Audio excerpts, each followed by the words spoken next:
Well, hello, everybody. Welcome to Pantheon Plus Unchained, where the fetters of the NDA have dropped off and we are free to finally speak our minds. So unfettered, unshackled. So how this is going to work, I'll get to introduce it and all that stuff. So basically, this is an AMA to get everybody started. So ask me anything. Everybody that's on the panel tonight, so it's going to rotate. We're starting with Draq and Therek. I guess, say hi, guys. Hi. Hello. So these guys here are the stars of the first hour or so, and we're going to cycle people through for about 4 hours.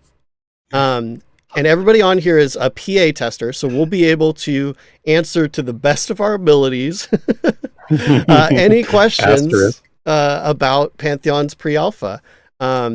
So we're going to be getting all these directly from chat. So, like, if you put it into chat, I'll try to keep track of it and answer at leisure. But if you can, put like brackets question or something on it to make it a little easier to see, that's always good. And feel free to repeat your question if we don't answer it. That way we make sure we get everybody. And thanks, Man of Rohan, for the 2 gifted subs. One went to Redbeard Flynn. Where's that guy? That guy should be here. Conspiracy theory going on here. Man of Rohan, Redbeard Flynn, you Des. That sounds like a podcast I'm familiar with. Zip with the first. All right. So that's the one question we cannot answer. Obviously, we don't speak for Visionary Realms. And any, honestly, any answers that we have are going to be from our own perspectives. All 3 of us have been in pre-alpha for quite a while, though. So historically, we do have a pretty good kind of bag of answers, hopefully, for you guys. But yeah, our Santa sack of pre-alpha answers for everyone to roll out tonight. Gifts of plenty. Also, I just want to put it out there, if you're in PA, I think that you should try to ask questions that stump Desrin, just for fun. Like, yes, do that. Yeah, because Desrin. So those of you that aren't in pre-alpha, you should ask me and Therek questions that we can answer. And everyone that's in PA should be asking questions to stump Desrin. Okay, that's the sub game. Yeah, I mean, I definitely don't know everything there is to know about the current state of Pantheon, but it'll be a fun way to. I know a lot of people in chat right now are pre-alpha testers, which is kind of funny. Hopefully, a lot of you guys out there are, alpha pledges or below, or just hanging out to see like what's going on with Pantheon. Seriously, the more questions, the better. So. Man of Rohan has a great question. I was hoping somebody would ask that. Yeah. Actually, let's just get started. So, you want to go for that one? Sure. Yeah. So your Man of Rohan has the question: how is the lore being exposed through gameplay right now? I actually read that as expressed through gameplay. I think he means the same sort of thing. It's an interesting question because I don't feel like it is very much expressed in the current pre-alpha testing environment right now, because I feel like that's something that they're going to get to a little later. In my experiences running around, I haven't really had the same feeling of the lore and the world building and all that stuff. Quite different from reading it in pre-production stuff that they've released and doing all the story pieces that Jan's written and all the stuff they've done in previous media, that the content they've released. It's just not a part of the pre-alpha experience right now, because the perception system, which they talked about the last Q&A, being sort of not descoped but put up to the side for now or whatever. I feel like that flavor of lore isn't in the pre-alpha client right now, in the pre-alpha experience. I don't know what you guys feel. It sounds like you're I definitely agree. I want to say thanks so much, Mr. Itwiz Gaming, joining the Pantheon Plus Twitch here. I know you just kind of showed up, and if I remember right, you just upgraded to pre-alpha, right? But then that's That's pretty cool. Yeah, I think he did. But yeah, thanks for that. I totally agree. One thing that they've said in like in other channels for PA testers is that that hasn't been a priority right now because the people that write that stuff are working on other tasks. Speaking of tasks, though, the task system got a huge revamp during 247, in which it was kind of like a mix of like sometimes the like NPCs would have like somewhat, you know, thorough text, and then some of them would just have like TBD. Yeah. So like, yeah, it's definitely a mishmash right now. But yeah, I agree. Yeah. It's really not present.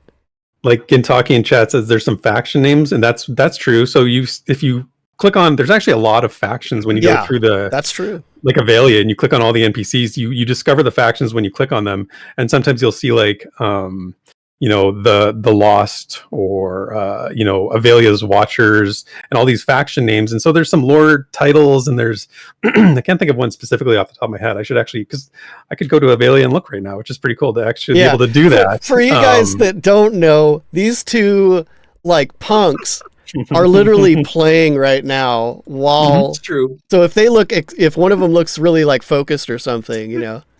Yeah. Anyway, we're getting killed by a frog or something at that moment. But yeah, you know, like it's an area that I think is really lacking for me in terms of the pre-alpha experience, but that's to be expected. Des, I'm jumping in. I'm tagging in. all right, go. So there's two questions that I'm taking here. I have Screech 103 Draq. How's the wizard feel so far? Oh boy, that's a long question. First of all, currently in the current build, the wizard is very underpowered. But it's pre-alpha. There's not a lot. There's not a lot of tons of balancing going on. So you are currently much better off having a rogue or even a monk in your group than really a wizard for the DPS role. However, in past versions of PA, the wizard has been extremely powerful. Yeah. In one version, it being completely overpowered. So it's just, you know, it's whichever patch is currently and how things are going. But I really like the wizard. I have played the wizard in every pre-alpha except for a few. Because I was actually in pre-alpha before the wizard was in, but after the wizard was added, I played wizard in every pre-alpha, and I really like it a lot. One minor gripe is that you don't get fire spells till later. I knew that was going to be your gripe. You knew it was coming. You knew it. Yes. You don't get.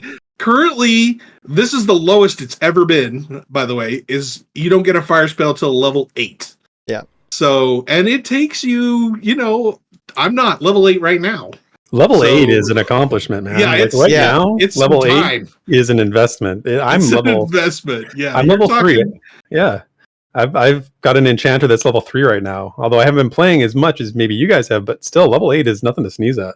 Yeah, it takes you a while. Here, I'm gonna kind of quick hits on a few of these real quick. Wait, I want to do one more real quick. Okay. I got Northern Sky. I've been under a rock. No way, that's Pantheon. What happened? Yes, this is Pantheon. If you've been under a rock, you missed the graphic change. This is now Pantheon. They have switched to these graphics. It's a stylized graphics that is going to make things easier for them to develop. Many people do not like them. Some people really like them. We're probably not going to go too deep into that tonight. All right. I will say, though, again, from the perspective of a pre-alpha tester for years, the pacing that they have gotten assets in the game has never been faster. It is extremely accelerated. And I will admit, like, this isn't my favorite style. Like, I've hopefully said that enough times now. But I want the game to get done, you know, and this seems to be working for them, and they have made improvements even since they first introduced it. So I think, you know, keep an eye on stuff over the next several months, and Let me give you a quick hit back on that lore question. I just went into Avelia. I found an NPC. I hadn't yet discovered their faction, Sir Trias the Unyielding. So when I discovered his faction, it's the Corsaran Valiants. And so Coursera is one of the human deities from their pantheon. So there is that, it's there. Yeah. And I think Savanya mentioned in chat earlier that Ronick is tasked with some of that stuff. So, maybe we'll see some more of that as time goes on. Yeah. From what I remember, they were just talking about that. And it was like, Ronick's been kind of doing some other tasks as well. So, yeah, as you guys may or may not know, a lot of the developer team wears many hats. They have to for how small they are. And so you get a lot of that. But I'm going to follow up on a really quick, easy one from Mana Rohan. This was, what the hell do the old extraction pads do? And it's actually kind of an interesting answer. So some of the extraction pads do still exist in Grownfast, but interestingly enough, they're locations that will likely be for Druid ports or Wizard ports in the future. So the ones that remain are still there for a reason. So there's that. And I haven't even seen them, Des. Have you seen them in pre-alpha? Yeah, I haven't even been to where they used to be in 247. Yeah, but they're still there, right? Yep. Okay. I don't know if all of them are still there. I have seen 2 of them. But yeah. Let's see if I missed anything here. The one that cracked me up earlier was Marcus asking how much better DPS is the Shaman over the Wiz. I mean, it's kind of bad right now. so funny thing, the Shaman was really overpowered for a while. It's really getting there. They got a really big nerf to their healing capacity, which sounds bad, but it's actually was an amazing change because you could basically cast a hot on yourself, last 36 seconds, and it would just keep healing you to full. and that's kind of broken, it turns out. So, yeah. As it turns out, that's kind of broken. Yeah. But let's see. Anything else here? Questions coming in. Yeah, we got one from Mana Rohan recently here, one from Competent Idiot, which is a great name. You want to grab Mana Rohan? So I'll grab sure. Our new friend here. So Mana Rohan, it says, any idea the highest level folks get to before a wipe? The most recent information is that there is a wipe coming in the next 2 weeks, I think, that they're expecting to do. I think right now you can max out at, I want to say level 20. I don't. There are people in the 20s. Yeah. Let's do a quick who-all and see what's going on right now. So right now, my first person I see a level 13. Let's see what's the highest. There's a level 17 shaman. I see some 18s. Yeah, 18 paladin. I don't see anybody above 18. Yeah. So yeah. Whoa. That's, and like I said, level. Oh my goodness. Like 8 is a commitment. Level 18. That's 18's a lot of time. A lot. Whoa, Mr. IE Wizard Gaming. Oh, wow. Dude, thank you for the gift subs. Yeah, very generous, man. Appreciate you. Glad to have you in the community. That's awesome, dude. Let's see. I'll just answer Marcus real quick. Hopes for Warrior.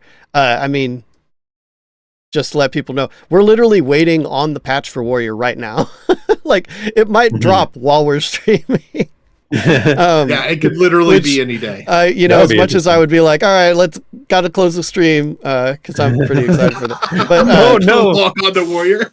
We keep going. No, it's breaking news. That's like when you're watching a newscast and like, I'm just getting this across. Like somebody hand you a piece of paper or something, be like, hold on, I've just been handed some breaking news. If it was Druid, Desrin would be gone. Oh yeah, that would be the stream closer. The window. I'd be like, all right, one of you guys can spin up the stream. Let's see. Here's an interesting one. So the Competent Idiot here says, do you have any tips for the alpha peeps when they play the game for the first time? That's a pretty interesting one. Good question. Let's all take that. We can all give a little thing. Do one of you guys have something ready? Oh, let me go first because I don't have very many. Okay. So my number one tip is you press shift to run, and you also walk up to every wall and try to climb everything. That's my 2 tips. Oh, and always look up. Always look up, because you'll get to spots and you'll think, oh, I'm done. This is a wall I can't. But if you look up, you'll see little outcroppings. So, and the way it's kind of like, a climbing game where you go up and then you take a break. It's Zelda-ish, right? So you go up, you take a break, you rest, you go up again, you take a break, and then you keep going. So those are my 3 easy tips. Solid. Those are very practical. Yeah. Those are very practical. I always think more like, what's the experience going to be? And I would encourage people to take it slow. You're going to need to really spend some time figuring out the relationship between you and the mobs and the difficulty, because it will surprise you. Probably you are going to probably be like, whoa, okay, that killed me very quickly. And to remember that it's a group centric game, right? You are going to be able to do very little solo, at least right now, the way it's set up right now. You can maybe get away with a couple levels of soloing, but it's grindy. And to do something, if you have a couple other people that are in the game in alpha, get with them, make some plans ahead of time, do something planned. That's when I've had the most fun in the pre-alpha experience, has been when we've had something set up ahead of time and not just gone into it sort of like, whatever, we'll figure it out. Yeah. Right. Sitting there wasting time looking to fill group is not as much fun. Yep. All right. There's some questions. I see there's some PA testers giving their own advice in chat, so definitely check that out. Yeah, Josie says keep your belt. I love that. That's so true. Keep your belt. There's Alt. You have to use the Alt button to sell things. Alt right click to sell. Yeah, that's a big one. Alt right click to sell. So I would say nighttime changes things. Some good, some bad. If you need gear, kill humanoids, but also beware, because humanoids often will use techniques back at you and they can hurt really bad. And let's see, you already got the belt thing and the selling thing. Try to find all of the NPCs that could be relevant to, like, if you want to craft or harvest or anything like that. They'll be kind of spread out over Avelia, so keep an eye on them. Don't they all start with an A? No. Not all of them? Okay. Well, No. never mind then. That's bad too. So in the current patch, a lot of them start with like the Huntress or the Armorer and stuff like that, but I think Nefel is is he renaming him? Yeah, Okay. yeah. It's so basically the patch, Nefel is just like super on the ball, and so he posts his patch notes before everybody else. But yeah, so he's done a bunch of changes. But yeah, that's some advice. Mm-hmm. Oh, Aaron Ellis said, don't forget that you are testing debug reports and feedback. Yeah, there's lots of good tips in chat. Honestly, these are a lot of really, really good advice for new testers in alpha. But I mean, I'm so excited to get the alpha testers, and I just cannot wait. So they announced it today 16th, too, right? December 16th, 10 a.m. Pantheon time, Pacific time. Boom. Pantheon time. 24 hours. So it's a weekend test, just like we used to do as PA testers. But it's going to be all of us together. It's going to be crazy. I'm sure it'll be, there's always going to be some problems probably, right? But but it's going to be awesome just having that many people like slamming the server. Libwick has a good question that would definitely need to be answered. I was going to get that next for sure. Okay. Okay, do you want me to read it? Yeah, you could go for it. Sorry. Right. So Libwick wants to know how many zones are similar to Avelia in terms of readiness for play. How developed is it? And the answer is 0. Yep. There are no other zones. It's one zone. There's no, there's no loading. There's no chunks. There's no. I mean, that's something you can say. But honestly, it's a big zone. And another tip for new testers. Take the M key off your keyboard. Don't even Yes. put like That's a little. Very good. Put a thumbtack on your M key to condition yourself not to hit it, because there is no map. There's no map right now. Yeah. There are community resource maps. People that have made maps. If you want that, but I do want to address this real quick. In Northern Sky is saying finally alpha is here. This is not alpha, just to be clear. I know it's like a silly little distinction, but it's still pre-alpha. and they are letting in alpha testers for like a 24-hour session at some kind of semi-regular basis. It's kind of like an in-between because, we haven't hit all of the alpha milestones, but at the same time, it'd be really beneficial to have that many people kind of slamming, Right. No, letting in alpha testers. Sorry if I said that wrong, but pre-alpha testers are the ones that are testing like constantly right now. Alpha testers are going to get the like 24-hour session later this month, and then potentially again at some point after that. Right. Yeah. So just Avelia, but it's a big zone. There's lots of area to cover. You will not, probably in the 24 hours that you're going to be given for the alpha testers, you're not going to see the whole zone. Because a lot of it there's a lot of high level content. There's a lot of high level, but difficult content that you probably won't get to. So and those high level mobs will smack you down in one hit. Like they don't play. Yep. Yeah. That's right. Yep.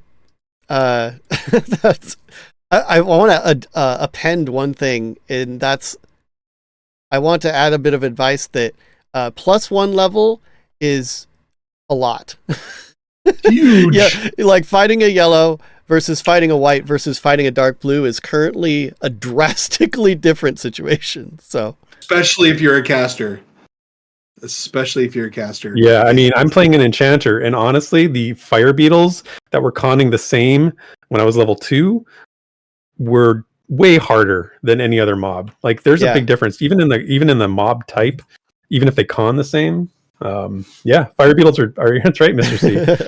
You got it. They're also social. They're also one of the only. They're very also social. Aggro, yep. They're very. So that's a good point, though. It's like that is one thing that does exist in the current state of Pantheon is that not all mobs are exactly created equal. Like you really have to kind of suss out what mobs are like kind of overcons or undercons, or not to mention the drop tables are going to be vastly different. That's why I said go for humanoids, right? Because they can drop, gear. But they can also drop you. They can also drop you. Yep. Yeah. It's you do have to kind of figure it out. But let's see. Are there any more questions? Gula has a question. Also, currently, and this may change, but currently crafting is a really easy way to, or not crafting, gathering is a really easy way to make money. Yeah. Because you can vendor the gathering stuff to get money. Mm-hmm. Well, so Gulo asking about the enchanter. Like I said, that's what I've been playing. There's not much I can say that I haven't. If you watched my video that I did from when we streamed it last year, and I did a separate video talking about all the spells. I haven't gotten that far in this current build in terms of my character, so I can't speak to the higher level stuff. But I don't really think there's much I didn't say in that video that I could say now. Yeah. That I couldn't then. But if I think of something, I'll say it. Yeah. Some classes have been iterated more than others. That's for sure. I guess that's real quick, easy one. I would say that rogues have been drastically reduced into the amount of like crowd control they could do. Yeah, or at least at the levels that we're hitting, and the levels that we're hitting. So that does make enchanters a little more needed than they were before. Like before, it was just like, oh, we got a rogue, we don't even really need an enchanter. But now it's like enchanter's pretty dang useful. They're super useful in the group. Yep. Yeah. Renarius was saying that. X minus. I want to let's see. So white band one, I think. Is it still humans playable? Yep, just humans right now. They are working on ogres though, and little tidbit. They are going for the old ogre styling. As they put it, a more like monster kind of styling. And I think it's a super good direction. I can't wait to see the 3D versions because they've shared some concept art in the Discord recently, and so they're gonna go for the biggest race and then the smallest race after humans. So they've got the whole gamut. Yep. Wait, I thought that aren't gnomes smaller than halflings, or halflings smaller than gnomes? Gnomes are going to be smaller than halflings, I think. Yeah. But halflings are next. The size of the races is kind of... Gnomes are next after ogres. Oh, gnomes are next. Yeah, I missed that. So ogre, gnome, yeah. Yep. Oh, okay. The old ogre, yeah. I love Aries' question. That makes me laugh. So Ari is asking about the human female models. When will Karen finally be satisfied? Her face irks me. Yeah, Didn't they the just human change models. that a bit? I thought they just changed her face a little bit, actually. Oh, well, let's go see if I can find one. I'll confirm on stream. Or maybe that's another thing. We've been like waiting on a patch for a little longer than usual. So at first they were like patching like really, really often. But we've been kind of waiting for a week and a half for a patch. So it's kind of stacking up. Like there's a bunch of stuff coming in this patch, so that's why we're kind of excited for it. But Aries' question. Oh, go ahead. No, I'm laughing at Aries. She needs to speak to the manager. Yeah. Aries' question reminds me. There's also what they currently have going on, which I think is really cool. There's a lot of EQ peeps in the chat. If y'all remember Holly Windstalker, is it Holly Windstalker? I think that's who it was in Quenos Hills, right? Yep. And if you attack the animals in Quenos Hills, she would murder you. Like there's definitely mobs that are roaming around Pantheon that won't attack you, but if you attack certain other mobs, they will absolutely slaughter you. I wish I'm like trying to remember his name, but it's Backwoods Boar McConnell. Dude, come on, you guys. There you go. Oh yeah. Good job, Therek. But there's also, isn't there one for the there's another one too for the little miners. Oh, didn't know that. Interesting. I didn't know that. Yeah. Another fun thing is that the wildlife will hunt each other. That was something that I really enjoy. You do occasionally come across two creatures fighting it out. Yeah, foxes especially seem to really dislike crows. They've many a times like noticed that foxes will be hunting crows, but yeah, pretty fun. Mm-hmm. I wish I could answer that, X-Virus. Rogue gameplay combat compared to EQ. I can take that one. I would I'd venture to say way better, but you know. Remember how in EQ where you just pressed the backstep button and that was all you really did? It's nothing like that. No, it's actually pretty. It's very engaging. You can either spec full DPS or you can spec into a little bit more of a crowd control role with you have the slows, you have the you do get a mez, but now they've changed it to where you can't just mez things. You actually, if you're going to do the mez, you have to be you're basically locked out of using your other skills when you do that. Yeah, you really have to kind of plan it out. I liked that a lot, and I've only gotten to cow traps. I've only gotten to like level 8, I think, on the rogue, or at least recently, and I've found it very enjoyable. Yeah, that's what I'm gonna play if I start over when they do go from enchanter and play rogue. It's the closest ranger. Oh yeah, Zip's in chat. Zip's played a lot of rogue, so they're very versatile. I'm a little jealous as a wizard, because they have all these they could do all these things and make all this stuff happen, and I'm just over here kind of like, oh, fireball that does no damage. Oh, this is fantastic. yeah. That is one thing that they again might be in this patch is a lot of resist changes. That is one thing that's probably going to affect the wizards quite a bit, right? Yes. So I'm not complaining, VR. I'm not complaining. I understand. I'm with the development. It's fine. We were talking about what you kill and maximizing your loot potential. I just killed one of those forest foragers. Oh yeah. Boots. And a rusted dagger. A dagger and some boots off one creature. That's pretty awesome. You know why you kill the forest foragers, though?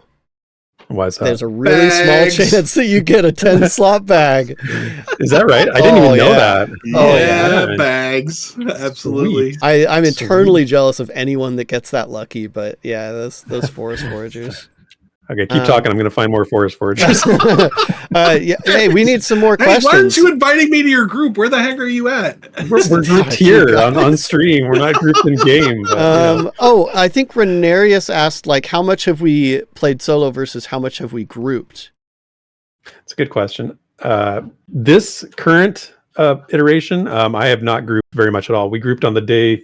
I think the first day it was 247 was gone, and then after that, I haven't had much time to group. So, Des, I know you've done tons. Draq, you've probably done a lot. Draq's done a lot of pugging. I am the pug master. Yeah. I do the pugging. I have done zero soloing. Zero. I just I'm playing Pantheon. This is the group-centric MMO. I want to play it in its fullest glory. So, yep. That's awesome. That's the way it should be. Yeah, and a grouping really is like. I mean, I've done a lot of solo as well, I will say. Kind of just, soloing and harvesting, just kind of like that. Mark's style. just invited me to his group. Oh my gosh, you jokesters. But yeah, I would say grouping's totally the way to go. I would say that soloing is possible to a certain point, but it depends on your class to be at, like, how well it feels, but That's exactly right.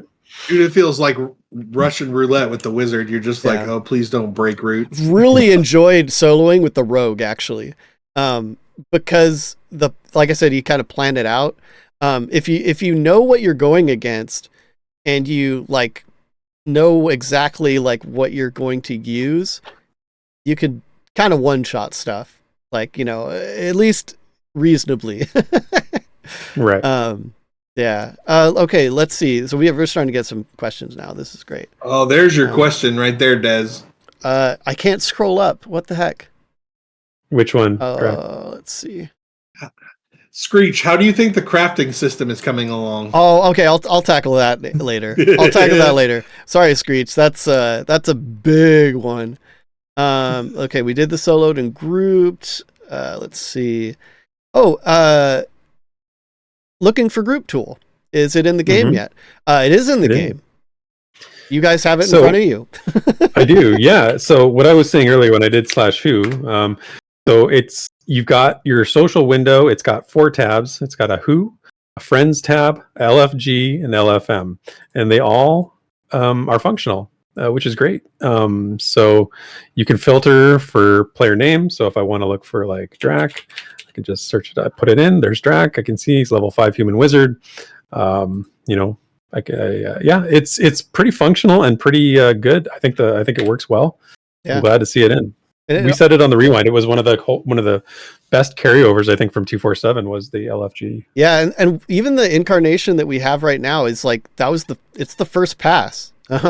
So I was pretty impressed that it all kind of came in because friends, LFM, LFG, who all at once. I was not expecting that. I will. There was another one that was how much time are we spending in dungeony areas as opposed to open areas?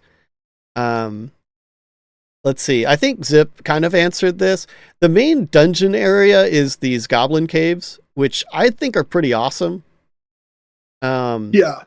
I haven't been in there. They're also very dangerous. Yeah, I haven't been in there since 247 though, because they're crazy. They're crazy. They're very dangerous. You gotta think like Black Burrows circa 1998, right? That's the vibe that's going on right now. No one knows what they're doing. No one knows what's going on. The trains are just constant. And death is everywhere. Yeah, and just so you're clear, that is the only real dungeon that's in the game. There's a lot of outdoor camps. Yeah, exactly. There's the Spirit Ruins, which we showed a little bit last time, and but then there's a couple other camp like the Gadai Bandit camps, but they're all overland dungeons, which is fine, but they're all more very limited contained camp spots. Right. And whereas the goblins is really the only real dungeon. Yeah. So Helmer Cave is not. And remember, once you get past level 5, you got to do the whole corpse recovery thing to get your stuff back. You get to keep the items that you have equipped, but your bag and all your money stay on your corpse when you die. Yeah. So going super deep in that goblin cave and then getting wiped out is a risky proposition. Oh, the ghoul dungeon. Yeah, Ari, you're right. Yeah. So there's also a spider cave as well. There's see, it's funny because there's a lot of stuff that they've added since you guys. Correct me then. But that's I just haven't seen those yet. Yeah, I wouldn't say they're like super crazy, but yeah, there's a spider cave which is really popular, and like the manor has moved since we did it in our stream, like earlier this year. There's just, I would say there's just a lot of camps mostly, but yeah, there are a few little things. See, there was another one. Ghouls are pretty high level, if I remember correctly. Ghouls are very high level. I think like 25 plus or something like that. Yeah, I was gonna say 20 plus. Oh yeah, I want to tell Man of Rohan about pressure plate armor. Okay, so there are some like kind of dynamic and interesting abilities that the mobs have. I will say like the general like mob AI isn't like super crazy yet. Like every once in a while there's like a glimmer of it, but right now I think they're just kind of like putting stuff in. But pressure plate armor, it's an ability that when it's cast, it stores up hits and then deals them out at the end of a duration in AoE. So if you're not paying attention and they pop pressure plate armor and you just keep wailing on the mob, you're literally killing your group. You're literally killing your group. So, and it's like boom, everyone's dead type of deal. And yeah, and Draq's probably got a lot of recent experience with that because he's done a lot of pugs. I know your pug experience has been wide-ranging, to say the least. I'm just like, okay, I'm not standing near anyone at any time whatsoever. Yeah. I'm in the back. Let's see. Oh, so there's no full corpse runs. So this is a kind of more extensive question because they've got like a whole death system. And I actually made a video. I mean, we made a video on it that's on the channel. If you look up, I forget what we called it. Yeah, what is that called? It's I think it's called something corpse runs. If you just search corpse runs on our channel, death penalty. I'll find it. Yeah. I'll find it and link it for you. So okay, cool. Because it's pretty extensive, but the general gist is, yeah, there are corpse runs for basically everything but what you're wearing, and it's called a Remnants, and basically it's like you lose XP when you die, and then if you get your remnants, your body, you have like a bank of XP that you can slowly gain back, but if you die too many times there's like a cap, so it's like it's kind of an in-between. So it's like, yeah, you definitely don't want to die because it does take a long time to get that back, if you can get it back at all. But dude, it's a long time. Yeah, especially right now. What you're losing like 15%. I think at level 6, I'm losing anywhere from 15 to 20% of a level. That's like, dude, that's like an hour. Yeah. Yep. Yeah, that stings. That stings. You don't want to die. So it's like for everybody that says it's not painful, that you haven't done. They're not playing the game. Painful. You are not. I don't care what. Or they're doing some content that's like super exploity. Yeah, it's painful. Death is painful. Yeah, you feel it. All right. Anything else?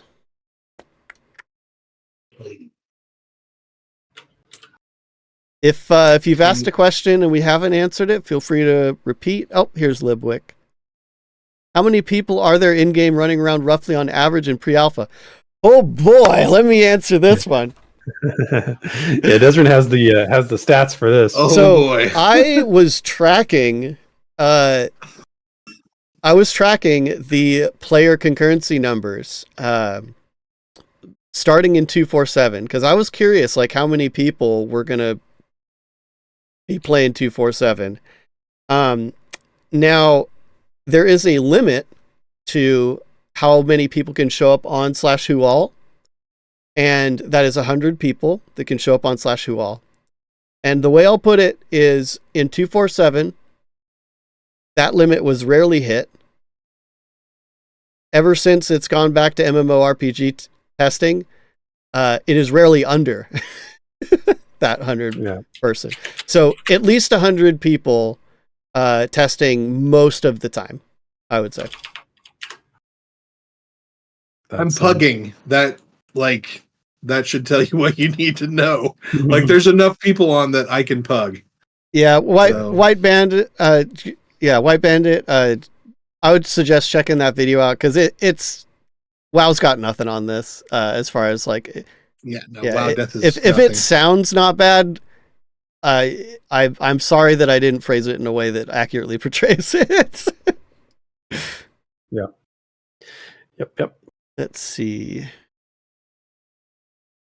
And that's a good point, Jintoki. It's like the devs aren't trying to make this a painless game. Like, like what is it? Joppa just had like kind of a big rant on like itemization and all this. Maybe that's a general blanket thing that I want to throw out here is that the devs talk a lot in the PA channels and above. Like the devs talk a lot, and I really hope that now that like verbal NDA is lifted, like a lot of that stuff gets out because holy cow. Right. You guys. Yeah, no, that's a good point. That's a good point. I think that's being sort of overlooked in the NDA sort of shift here is that a lot of the stuff from the devs that couldn't be sort of commented on before publicly now can be. Yeah. So, yeah.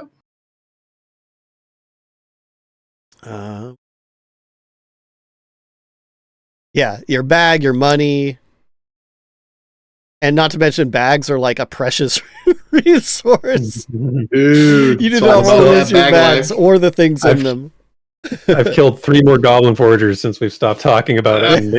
No bags yet, but I'm searching. Maybe you'll get lucky. If you get lucky on stream, I'm going to be that.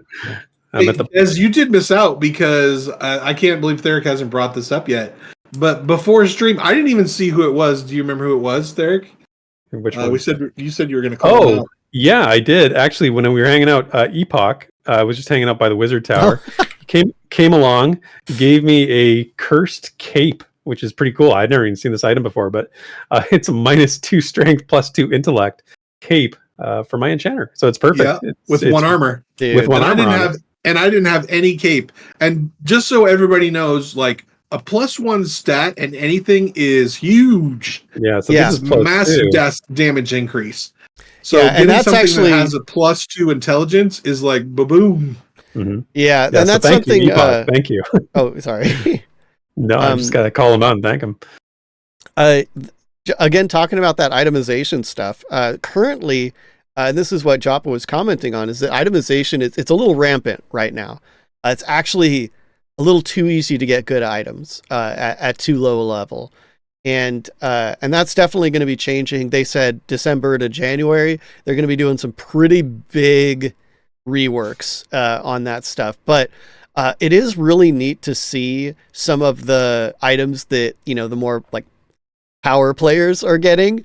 Yes. And it's not like, like 50 to wisdom and, anything. It's not like that. But just because like one of the ones was like +5 runs sprinting speed, and I'm like, oh my gosh.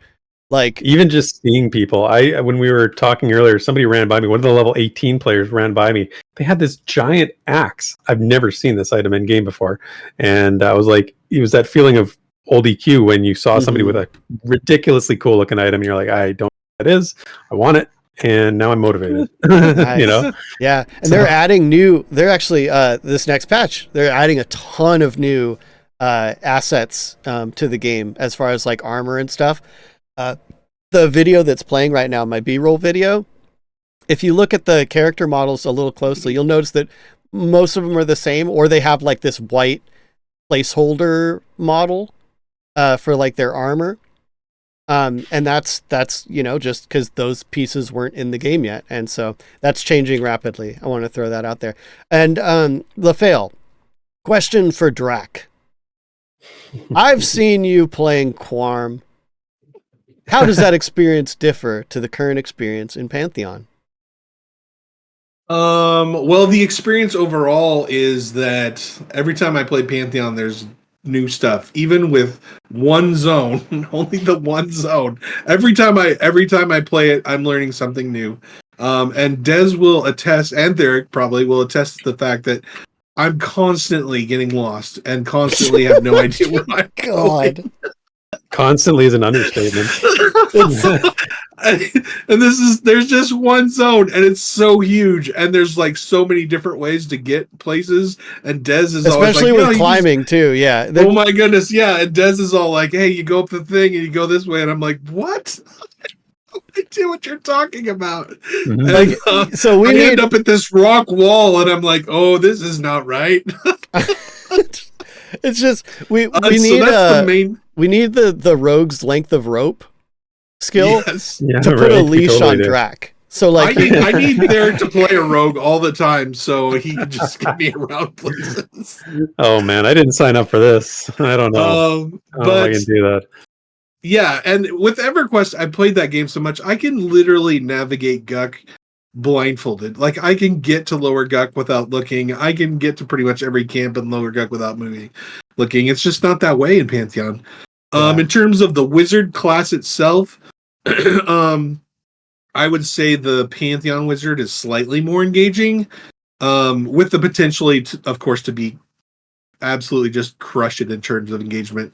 With your basic EverQuest wizard, you're not doing a whole lot. It's basically you cast some nukes, you sit, you med, you stand, blah, blah, blah, blah, blah. It's rinse and repeat, right? You sit in the back. All the jokes about me sitting in the back and doing nothing. They're all true. I mean, that's kind of what you do as an AQ wizard. But with Pantheon, there's a lot of engagements. For those of you that may not know, you have the foci, which are the when you cast a certain type of spell, you get the little squares, and then those build up, and then those allow you to either release effects or cast different spells. And so I think that's a really cool system. Like, I think they can, if I'm reading into what the devs are doing with the wizard, I think it could be like a Magic the Gathering system where I have four. Oh, that's a great comparison. Orange ones. Yeah. Like 4 orange ones, I got 4 blue ones and 2 yellow ones. Okay, so now I can cast this giant electrical fire blizzard storm, right? Because I have all the right foci up. I think that's kind of where they're going, and I think that'll be really cool. Yeah. That's I never thought of that comparison, but yeah, with the foci. Oh my goodness. Don't no. Foci. Whatever you want to believe. Foci, whatever Thank you you, want to Therek. believe. Yes. Solidarity. Well, I hope you never look it up. I'm just glad he's not calling them pies anymore. He actually called them squares. Yeah, he used to call them pies. Yeah, they're more pies than squares. Right? Yeah, don't say the S word. Yeah. Let's see. Any more questions? I don't care if you've asked like 3 questions already. Go ahead and keep at it. Keep them coming. While we're waiting for questions, I just want to, like, you want to know how it feels to play in Pantheon right now, and I'm looking at chat, like just general world chat or whatever, and somebody's want to sell Dark Linen Robe, 2 8 AC, 2 Intelligence, and 2 Spell Power for 30 silver, which is insane. I would buy that in a second. Ridiculous. Listen. Wait a minute. How much money do I have? If you don't have 30 silver, I'll give you 30 silver. MUCCA is the name of the person selling it. You can hit them up. They also have Nasa's walking stick for 25 silver, or 50. So he's selling them each for 25 silver or 50 silver for both. Of course, that makes sense. But yeah. Anyway, just like that whole, like, seeing a cool item in chat, somebody selling something on the open. Like, I saw something the other day on, where was it? On the unofficial Discord, they were saying like an auction house. There's no auction house in Pantheon pre-alpha right now. It's all done open, open world selling the way old EQ was. Yeah, that is an interesting point though, is that auction house was on the priority list for 247, but now it's not on the priority list for the current state of things, because the current state of the game kind of, allows us to kind of just do it, right. with our own faculties. Okay, I think we got a few questions. Wimble has asked, does NDA lift mean PA players can stream? No, it does not. Only the verbal NDA has been lifted. Yeah, so we will, however, get to stream coming up in the end of December after Christmas. 24th to the end of the month.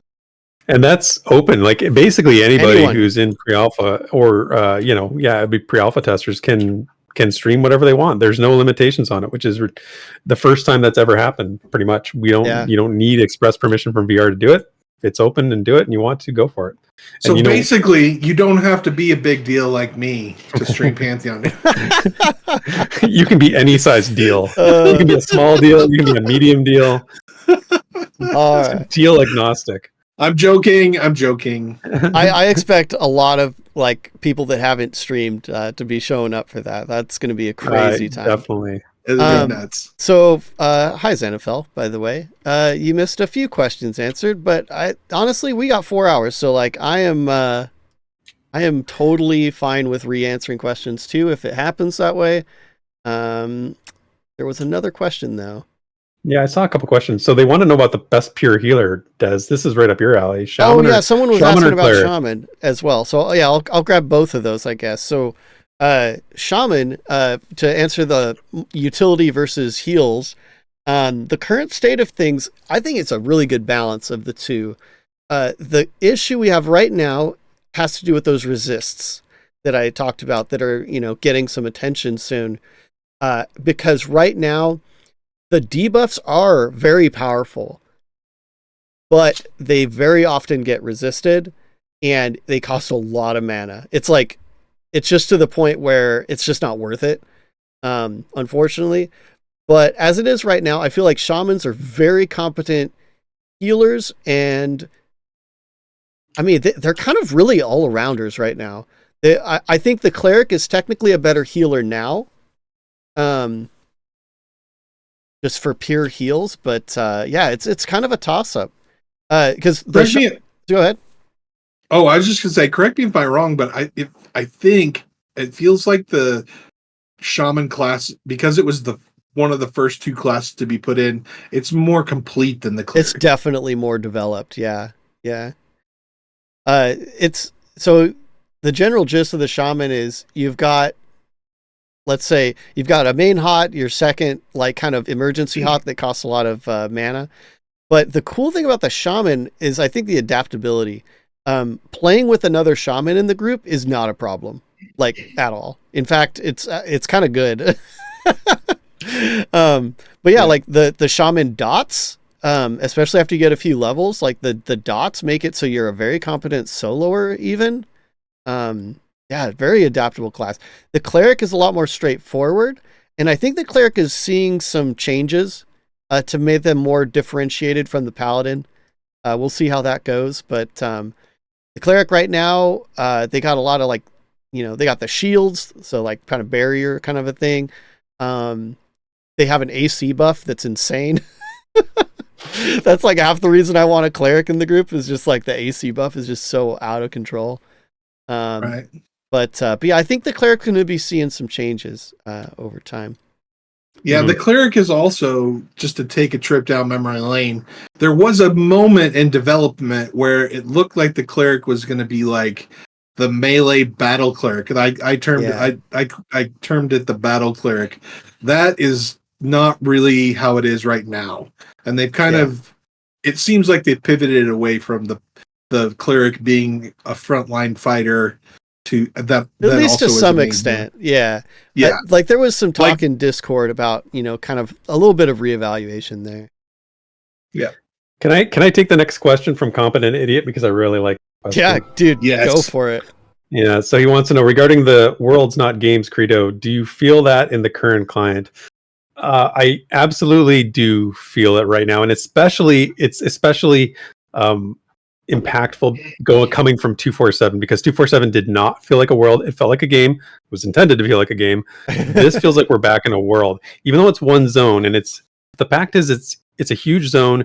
Like we talked about earlier, the verticality of it and the climbing, you feel like you are exploring this part of the world. I do feel it's clearly not anywhere near complete, the kind of world that I expect from an MMO in terms of the volume. But the feel is right, and that's what I think drove a lot of people away from 247, was that there was no world. It was just this like linear singular world experience that's how I felt about 247. Whereas this, I feel like I'm in the world. So yes, to answer your question long-windedly, yes. Let's all answer this, because I think we might, I don't know, we might have different perspectives on this. So yeah, absolutely. I want to call out Zip saying, the world feels like a world now due to the music for him. It's true. I cannot understate, and this is half the reason I made my video, was like, I cannot understate how big of an impact the sound effects and well, I don't have the music in the video, but the music adds to the gameplay and the atmosphere. It's insane, and I can't wait for that to be like more present out on the internet for non-PA testers. It's huge. But the world's not games. It's not quite world for me yet. And it might be just my familiarity with Thrown Fast at this point. Yeah. It still feels confined to me. But it's getting there. Yeah, it's getting there. What about you, Draq? For me, I think the word for me is fun. Like, I have fun playing Pantheon. Like, through all of the stuff, all of the testings, except for the 247, I did not have fun in 247. It's not fun for me. But the rest of it, even in all its brokenness and in Gray Box when it looked horrible, and I mean not horrible, but it wasn't very good looking. Like, it's just a fun game. It's got the components of EverQuest that I like. And it's got the grouping that I like, and it's just fun. And so for that, it when I'm having that type of fun and that type of engagement, it makes it seem like a world to me and like a place that I can come hang out with my friends. And that's really all I want from an MMO. So that's why I keep coming back to it, and that's why, like, no matter what they do, I'm still going to believe in this project because they have some magic here. Like, it's a fun game to play, and it's group centric, and it's got what we've been looking for. It's there. I feel it every time I play it, and so that's why I keep coming back to it, and that's why I'm still supporting it. Nice. And I think that actually leads into LaFail's question too, and I think we should address, like, do we feel Pantheon is now heading in a positive direction? Do you think the current cadence will result in a more alpha ready game in the coming year? And being back to this gives me hope. I still have a lot of doubts. I still have reservations about the cadence of things, because we're still only in one zone. They say there's more on the way. I still have pretty big concerns, like I said on the rewind. And I think I don't want to minimize that because of how fun it is to be back. I don't want how fun it is to be back in this world to drown that out, because I know LaFail, I think we've been on the same sort of page. I've seen some of your comments in whatever in the Discord and our videos. Like, I think we're kind of on the same page where we're at, and it was a blow to confidence with regard to 247. But I'm going to remain optimistic, but also some skepticism. Yeah. I think the biggest rubric or milestone for me is going to be AVP. They're starting to put. They're starting to work on that. So when we see AVP and how we see AVP and how fast we see that play out is going to be like the indicator for me. If they had AVP all set in even in a minimal type space, I feel like that would change the dynamic even greater. Like, that would be huge. Yeah. Which, according to them, shouldn't be that big of a process, because they just kind of got to reskin stuff and put it back into place, because AVP has been functional before. Yeah. Right. A lot of these zones have been functional before. Right. Previously existed. There's like 5 zones, right, that supposedly have been under some type of development. Right. Yeah. Exactly. Yep. Exactly. So I think that. Sorry, I want to make sure, Therek, because we're starting to hit your hour. I just want to make sure. I was just going to say that it's a good place for me to duck out, because I said my piece about that. I wanted to make sure I expressed that, but I am on a hard cap. I have dinner waiting for me, so I do have to duck out. So that was a lot of fun. I mean, that went by super quick. Holy cow. I can't believe it's already been an hour. Yeah. So I will say goodbye. Thank you everybody for coming out for the stream. I hope the rest of the stream, I'm going to check in later and I'll see me in chat here later on. But for now, you guys, awesome. Yeah, dude, thanks for being here for the first chunk. Hopefully see you later. See you, man. Hopefully I don't script the cameras when I leave, but it might script the cameras. No, I got it. I actually got it this time. Yeah. Listen, Therek, you might say he's a professional streamer. We do have streaming's not particularly easy. I mean, good thing we have a professional. Oh man, I leave it to the professionals. Draq is our lifeline. Oh man. See you guys. All right, see ya. Bye, Therek. All right, let's get this. Nope, now I'm everywhere. Oh, I got you. Boom. Do the mat. Oh, but I'm still in Therek's camera. Nope. Oh, look at. All right. So I'm actually about to put our good friend Dymlos is going to be sitting in the hot seat here. So let me make sure his name is Dymlos. Here we go. Dymlos. There you go. Is that different than time loss? Or like maybe when you go to get in your teeth and you have to use some floss? Or potentially it's when things all become clear and there's a rock that has grown moss. Dymlos. Dymlos. Whenever you could turn your camera on. But thank you. Oh yeah, I forgot. You're good. All right. It's not great. It's been a long week of work. You're good. Oh, poor Dymlos. I just got back from San Diego a couple days ago. Oh, nice. Had to do some raiding out there. That was crazy. Raiding in San Diego. Internet. Yeah. he's got to come out to the West Coast to do his best work at A. Desrin. Yeah. Dude. All right, back to the so we've got a backlog now. So we went from a deficit to a backlog. So real quick, I want to get to, I think it was Odal666. How's the lore in the current state of the game? How are quest lines and perception entwining with lore? We answered that a little bit earlier, so I'm going to go like kind of quick here. And the general gist is there is a new task system that is pretty... they have some capabilities to do kind of interesting things, but a lot of the dialogue is placeholder. The perception system, if you didn't hear, is unfortunately kind of somewhat deprioritized so they can get other stuff in, unless they get a bit of money so they can get someone dedicated to perception. That's kind of the gist of it right now. So there's other bits of lore, like in the game, we talked about factions and, some of like the general vibe of things is there. But yeah, unfortunately the lore stuff is kind of placeholder right now. But yeah, so let's see. Sorry, I didn't really get too much of a introduction to you. That's fine. I'm busy playing Pantheon, so it's not. Oh my gosh, we've got another one. No. Draq is not actually playing Pantheon. He's just standing there being on this show. We invited you to the group an hour ago, and you haven't even met us anywhere. We actually went back to town, so I didn't even see it. I got busy talking, and I wasn't paying attention.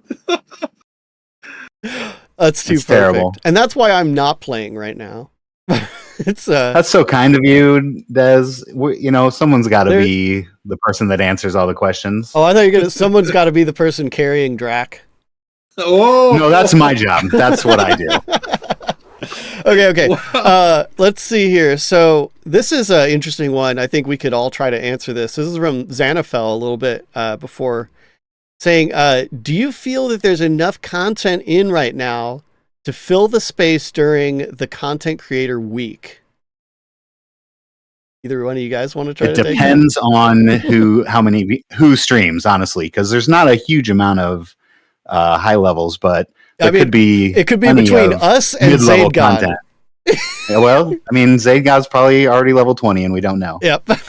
Or he's not even playing. He might not even. I don't see the name Zayd, but he probably is playing under something else, I would imagine. But he could definitely show some upper level content. I mean, there's places. I'm level 8. I'm a level 8 paladin. I just dinged. Grats to me. I just dinged 8. Yes. Grats, everybody. Grats, Dymlos here. Yeah, let me get the grats in the chat. Ding. You know, actually, do we have a ding sound effect somewhere, Dymlos? No, that's on you. Dwimble happened to redeem a Dymlos sings. Do you want to sing about your dings? No, I do not want to sing about my dings. Aww. I mean, yeah, I guess the rule is if you're on, you have to do it, right? I mean, we typically don't do it for special shows. It's only for the weekly streams. F you, Dwimble. Get Dwimble. the F out. Don't worry, I'll refund you, Dwimby. No, don't refund him. Don't refund him. No. Dwimble's just being an instigator. Don't be a troll. No, I got him. All right. Let's see. Did we miss any more? Wizard question somewhere in there. Another wizard question for Draq. Is the wizard class great or the greatest class in Pantheon?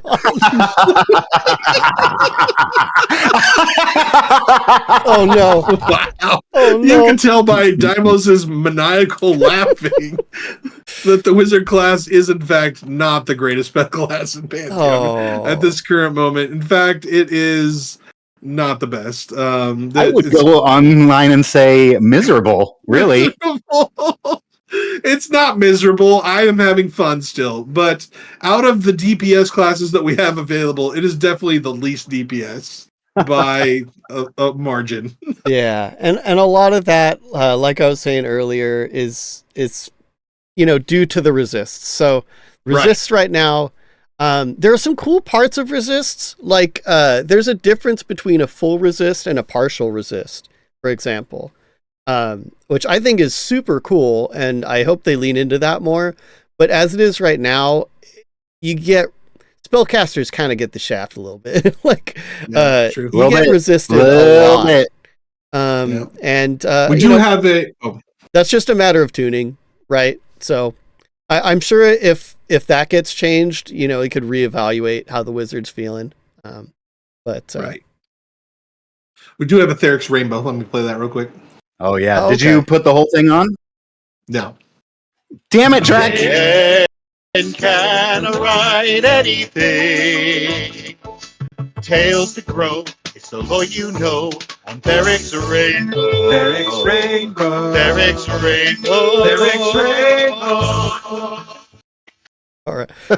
You guys waited till Therek was gone and then we played Therek's Rainbow? It's my song. Well, it's technically a Man of Rohan song, but it's my voice. Just want to let you know, it's Draq, just his rainbow. Since you're not hosting, Draq, it comes through Discord, so it's probably not going to sound super great. I didn't even think about that. So I think let's just pause redeems. All right, yeah, no more redeems. And if it comes up, I'll try to refund you. But yeah, we're going to try to cram pack as much information into this 4 hours because it's already passing so fast. No.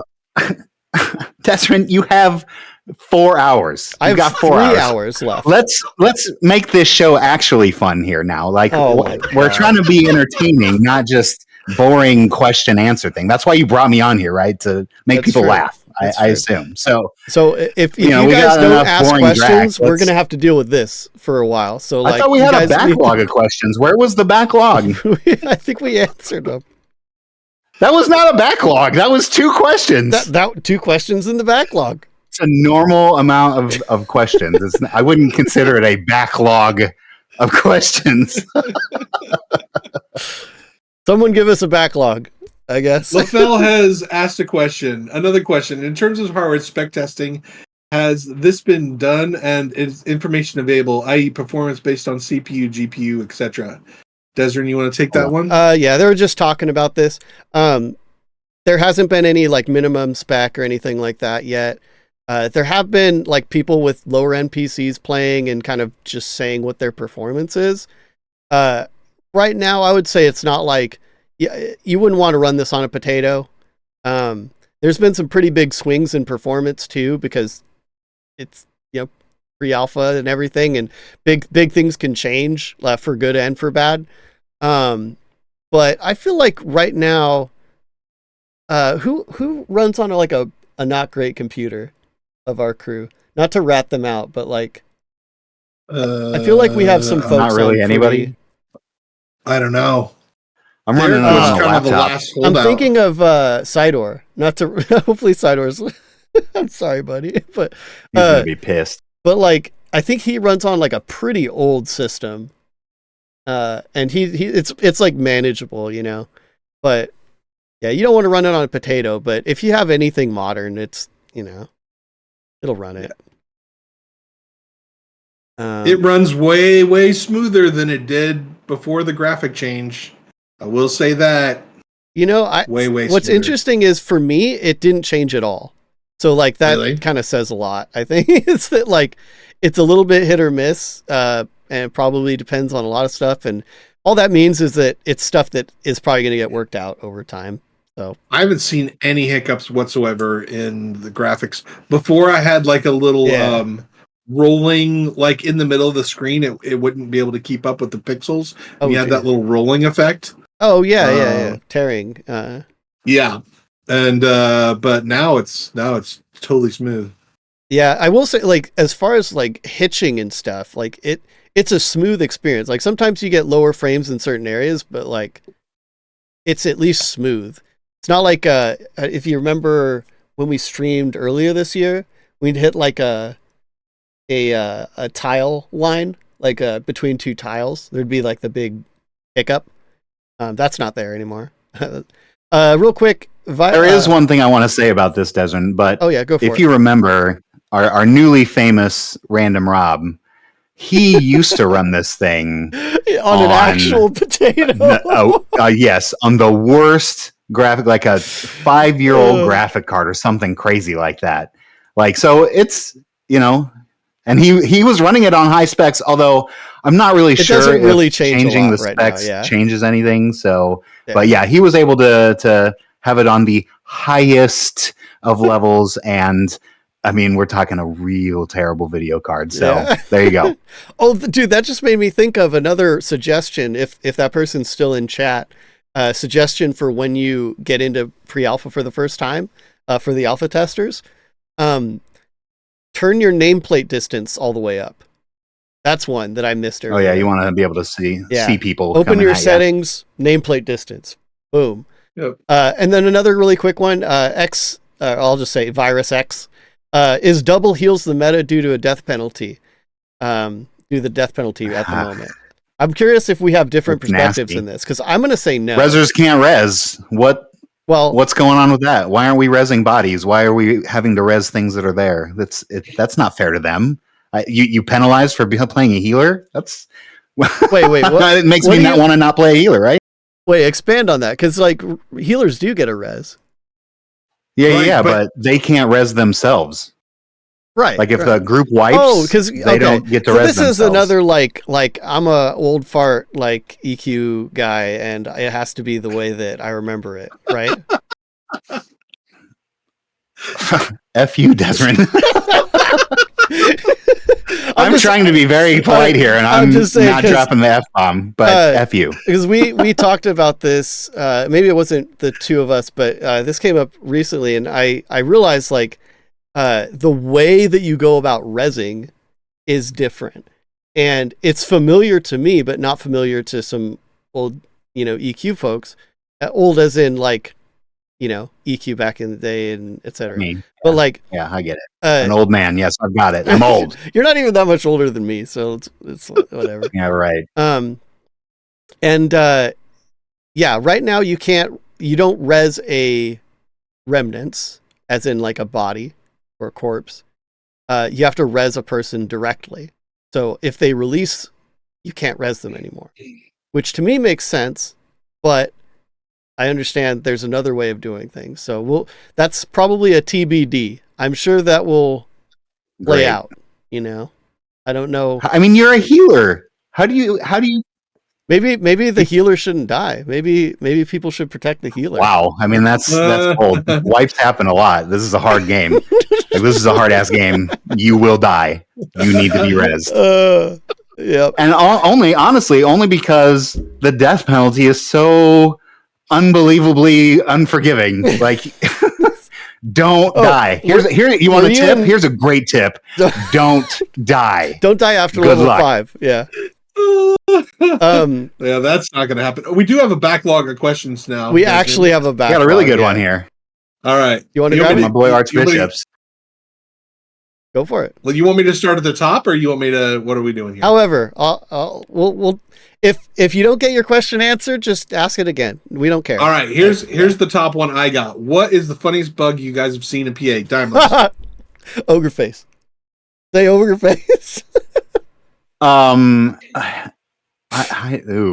Oof. I mean, things just like move around a bit. Like, also the like moving mobs around. The pathing is not super great, so it's a little bit buggy. But other than that, it's nothing really funny. I've not seen anything funny. It's just annoyances more than anything. I've fallen through the world a couple of times, and also the other day I got stuck on a rock. I jumped from like one rock to the other rock, and I went like in the middle of the rocks, and I was done. There is a stuck command though, so you can use that. I think it's once an every hour. Yep. Yeah. So if you want to use your stuck command to fast travel, it can come back to bite you a little bit. Yep. Now, neither of those were funny, but ogre face. So back in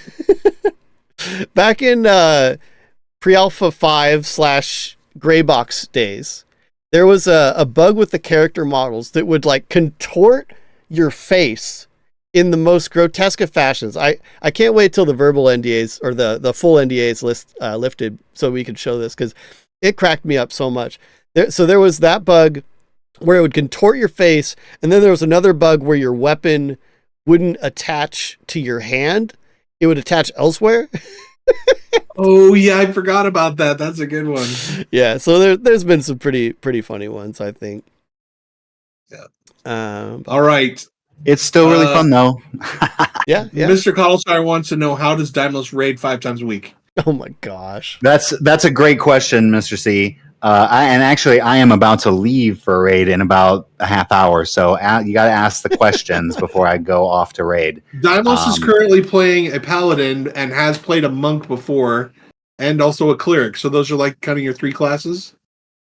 Yeah, I've played shaman as well. Little shaman. Yeah. I was thinking healer there for a while, but now paladin. What up? Moving up in the world. Man of Rohan wants to know, how fast is the day-night cycle? Oh, I used to know. Time flies when you're having fun, right? The night is shorter than the day. That's a thing.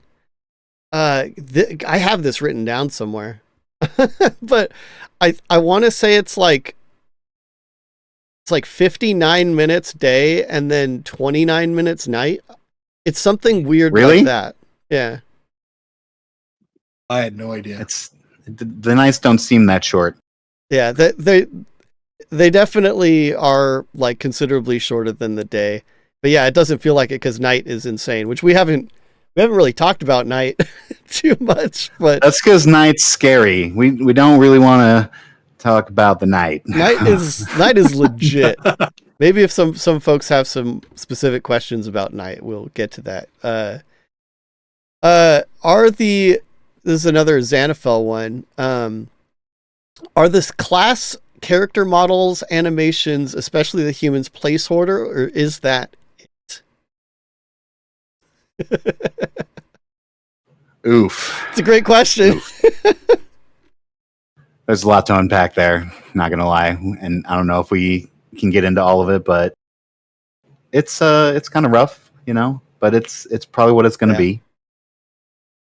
Well, I would say it's not without change. Lots of room for improvement. Yeah, and they can improve. Like, that is an important thing to underscore, I think, is that, yes, these are the new human models, but it doesn't mean they're finished or that they can't change. Right. They are taking feedback. As grumpy as Bronson is, like, he will take your feedback. Don't spam or anything, but he knows. He's more hard on himself than we're hard on him. Yeah. So don't give him too hard of a time. It is something that is like, it's probably going to improve. I doubt it's going to become like, something super high fidelity or anything like that. But I just got a gold nugget. Dude. What up? God, you guys. Archbishop wants to know if the paladin is quote amazing. So I'm playing a paladin, and Paladin's only been in for like 2 patches. But yeah, that's fine. I mean, I can still say this. Yeah. I am, we heard what Nathan said about the paladin. He loves it. It's a great paladin. It is not great yet. It has a lot of room for improvement. I don't even have mastery points into this thing yet, and it's not. Neither do I. Suck it up. You don't either. The wizards don't. I mean, the wizards have some, but but none of the classes have all. You have some. I have a 0. Yeah, that is one thing to note. That definitely could be. Also, holding aggro is rough for the paladin. I just got an AOE taunt. The current taunt is not fast enough. I needed it a little faster. Although it doesn't, it gets the job done, but it's hard. It's hard for the paladin to hold it right now. So hopefully we'll get a little tweak to that soon. How many characters can you have in PA? Are you able to try more than one class? Oh my gosh. What, 10? Is it 10? I don't know if there is a limit. Like I've never hit the limit, but I could imagine it being 10. I've had Dracs with up to 7 Qs on the end of the end of the Draq. Personally, so that's how many characters I've created. There's usually not enough time to make that many characters unless you're just putting characters together. But like seeing actual characters in gameplay, like they were saying in the first hour, the leveling is rough, and if you die, it's even more terrible. So don't die. There you go. That's the Dymlos like stamp is like don't die. All right, let's. But you're going to die, so just accept that you are going to die and try not to die. Yeah. Do you have visible name tags over mobs at night? Yes. Yes. That's easy. Do you like the running animation? No.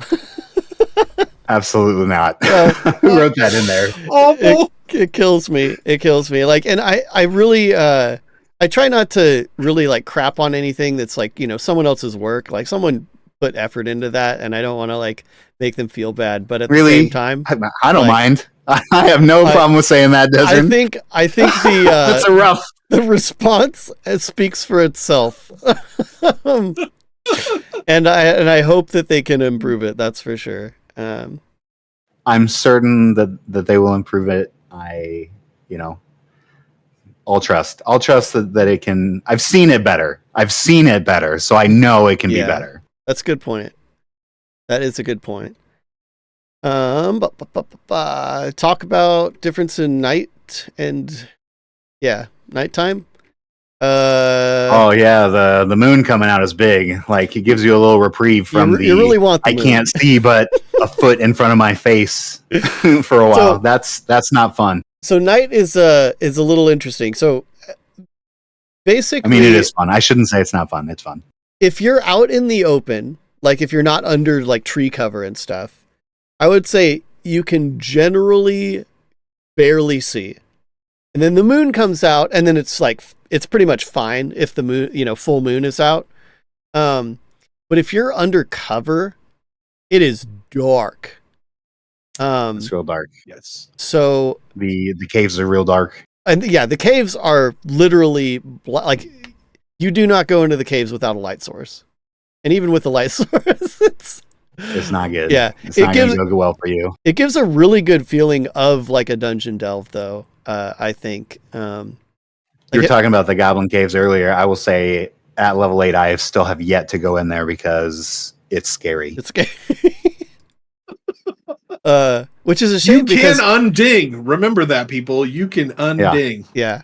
It will take you back down a level. Yes. Let's see. Oh, and the other things about nighttime is that different mobs come out at night.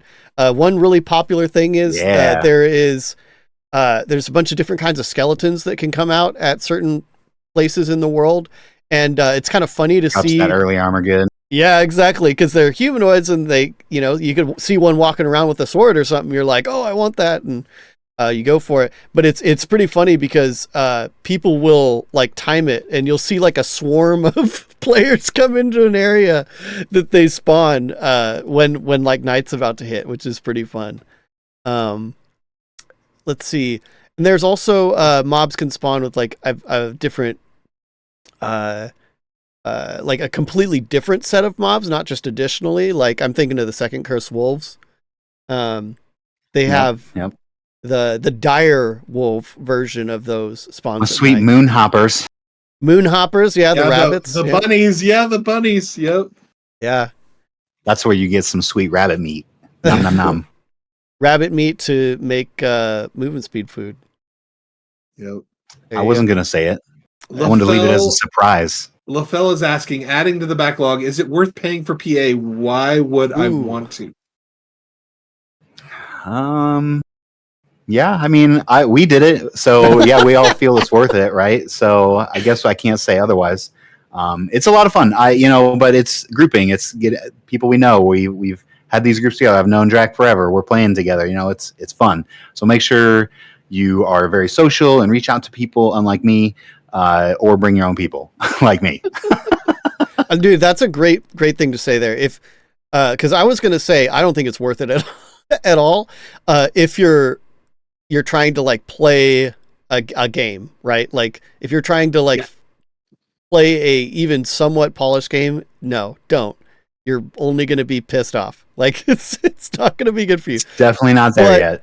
The whole like social side of it is extremely good and extremely worth it. Not only is it super fun to, participate in like the Discord conversations and the, in-game, playing the game with other people, but I think it's really enhanced by being around other people. But even if you were like, oh yeah, I'm totally going to test this, but I'm not going to talk to any other people and I'm going to stay in my own world, like it's going to have a completely different feeling, I think. And so it's going to take forever.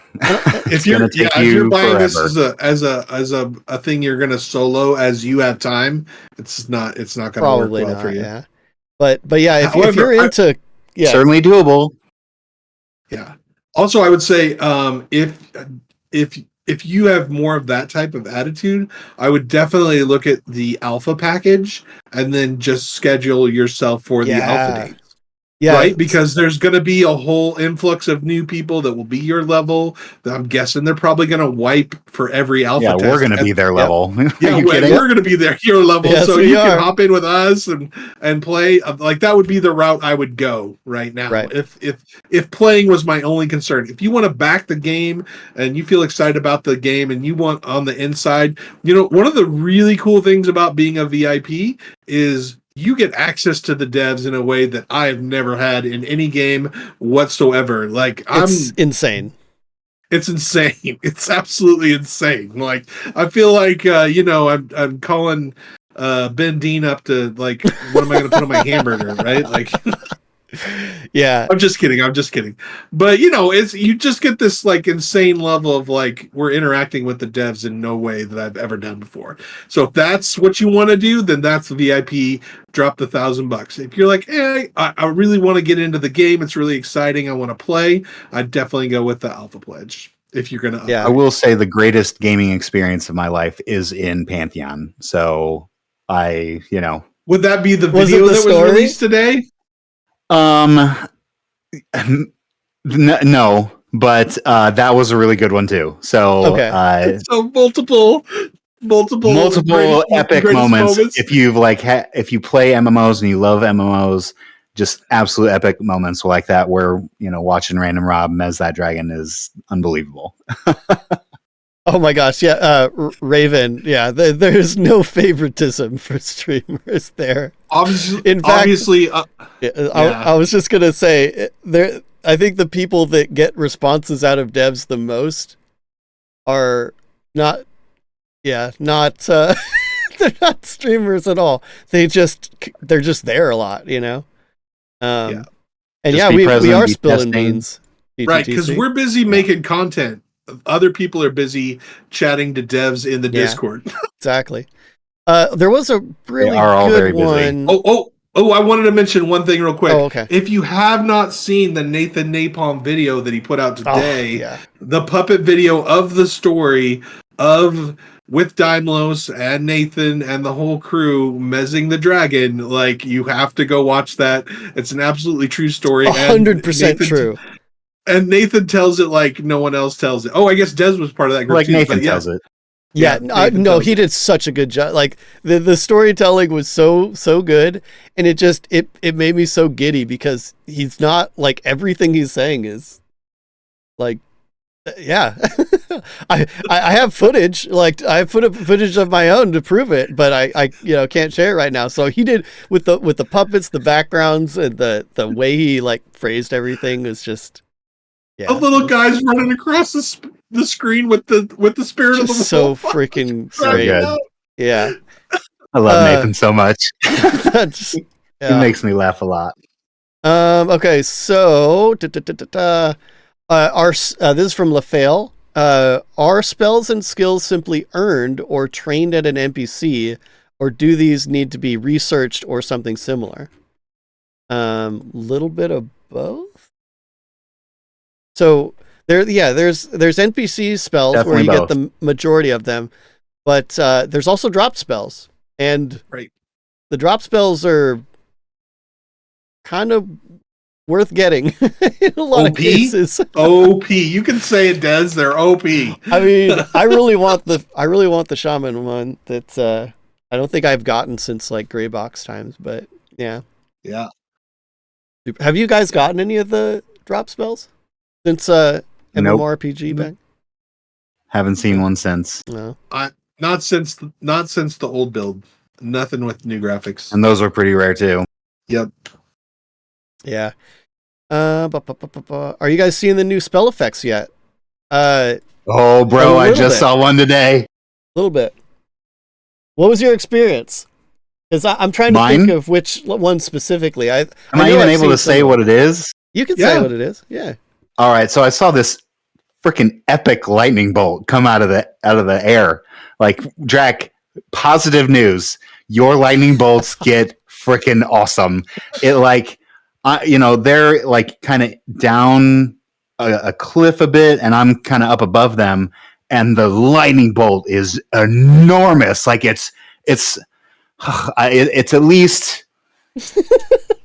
Oh God! I love that you're 30, 40 feet high. It's unbelievable. It drops all the way into this like cave-ish thing that goes into a cave. It was unbelievably cool. I've not seen anything like that. That is cool, Pantheon. Good job, VR. That lightning bolt is money. I think that's level. Code Man. Get to leveling so we can see it up close. There you go. There you go. What's a buy power level? Yeah, right. So let's see. Xanafel, the data on the 247, I promise. I kind of alluded to that earlier. General gist is the numbers weren't super great for concurrency in 247. It dropped off pretty quickly, and what was that? What I don't even know what that is. So I'm sorry. Eventually we'll just not speak of it again, but it's still it's too close. But yeah, the general gist is since 247 or since MMORPG is back, almost always when I check /who all, it's capped out. So like it only goes up to 100. So basically in 247 it barely ever hit 100, and in MMORPG it's almost always 100. So that's the general gist of the data. So there's not a huge amount of us either, so having over 100 all the time is pretty epic. Even like late in the nighttime, it's great. Yeah, someone said there's a lot of like international folks, and it's like, yeah, that's true. I even noticed in the data that I was like, I've got my like spreadsheets and stuff for.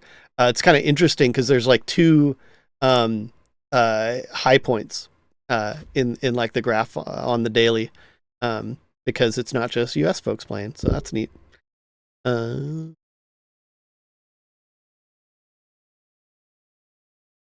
What do we got here? Yeah, if we've missed your question, just another reminder, just ask it again. Totally fine. Not going to yell at you. I mean, maybe a little.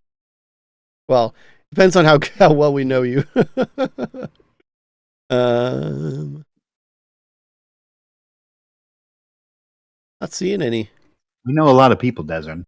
Are there many Aussies in pre-alpha? Well, I guess maybe one day LaFale will be in there, right? I think he's an alpha pledge. Yeah. So he'll be on the 16th, I hope. I think there's just a lot of people to play at night too, so True. it's not. You'll be able to find something. Yeah.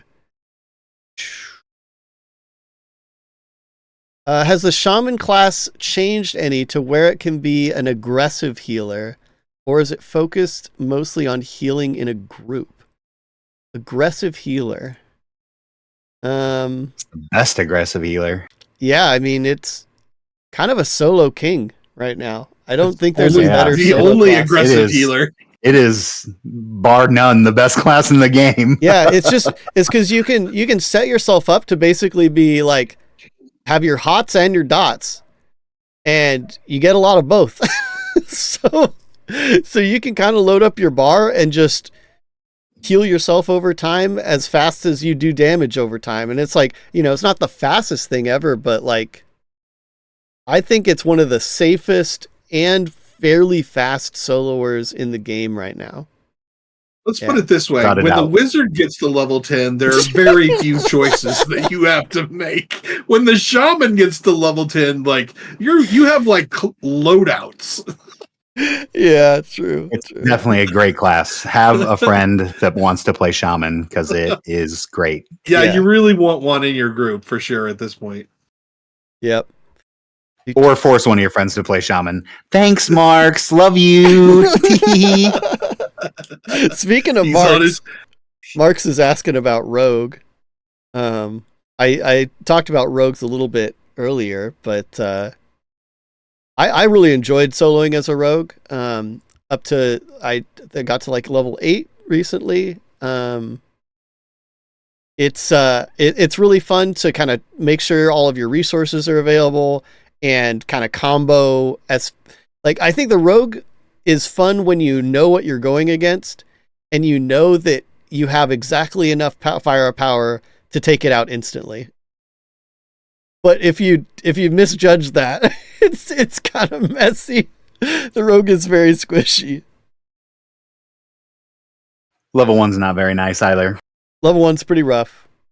You do get dual wield at level 1 though, so the Rogue is also the easiest to power level because you just hand them like this broken bronze weapon or whatever, and then they just start one-shotting everything. Yeah, we have some good Rogue friends, and they do a lot of damage, so they're a lot of fun to play too. When you get there, you just have to have someone with you. Yeah, I was about to say. So Snickerdoodle asked, "Have you run out of content as Joppa feared?" It's actually great that Too Tired to Care answered that because I haven't been able to no life Pantheon in the MMORPG form, unfortunately, and so while I've gotten decently far in the couple wipes we've had, I haven't gotten nearly as far as people like Too Tired to Care. So he's definitely the resource there. But yeah. I'm also the wrong person to ask. I play the first 3 expansions of EverQuest over and over and over again. You're the worst gamer. Let's see. Breakout had a question. Yeah, how dependent is your character on making plat in game right now? Draq? Not really that difficult at all, right? It's fun. You're not going to make any platinum. There's no. I mean, oh yeah, definitely not. I thought money in general. Money in general right now isn't too bad for leveling, mostly because when they put the gathering items in, they made them really expensive. So, not all of them. Well, certain ones, like trees, and so when you go chop. You go chop these trees down, and then you sell all the wood, and then you have more money than you could possibly need. And that is changing. I wouldn't say possibly need. Well, okay. reasonably need. There's a lot to spend your money on. That's for sure. Things are very expensive. Things are very expensive. Like if you want to craft, and you are on your own, like the best way to go about it is you got to pool money. Like there's no chance that you're gonna be able to do all the trade skills. You have to pick one and hope you got friends that are willing to pool you resources or cash or whatever the case may be. That's why I'm the best friend ever, because I'm not going to craft. And so I'm just like feeding the resources to these other guys. I actually help because remember, and everybody might not know this, depending on how closely you watch Pantheon, there's group gathering in Pantheon. So when we go up to a tree, we all have our saw or axe or whatever. It's an axe. I don't know why I said saw. But we also go up to the tree and we all beat on the tree and it goes down faster. And then the person who's crafting the tree takes the wood. And I never take the wood because I don't ever want to do any crafting. So I only take it's heavy. And it's heavy.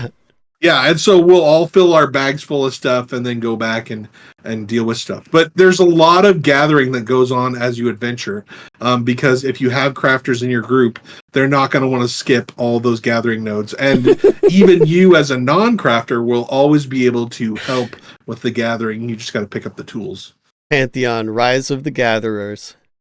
Rise of the Gatherers. It is. If you've got ADD, you are going to love this game. It's like kill a mob, skin the mob, That's run over literally to this tree, my gameplay style. cut the tree down, Oh, look, there's a node, Oh, there's a deer again, kill it. Oh, we got a little experience to skin the deer. It's a lot of ADD. Don't let them get that mining node. Dymlos, don't let him get it. Go read it before some other group gets it, because that's our mining node. There might be a gem in there that's worth a lot of money. Dude, that's 100% how it is. Yeah. I took a tag that hemp plant so I can make a bag. Oh, it's fantastic. But I love it. It's wonderful. It's wonderful. I love it. No, let's see. We're getting behind here, aren't we? Let's see.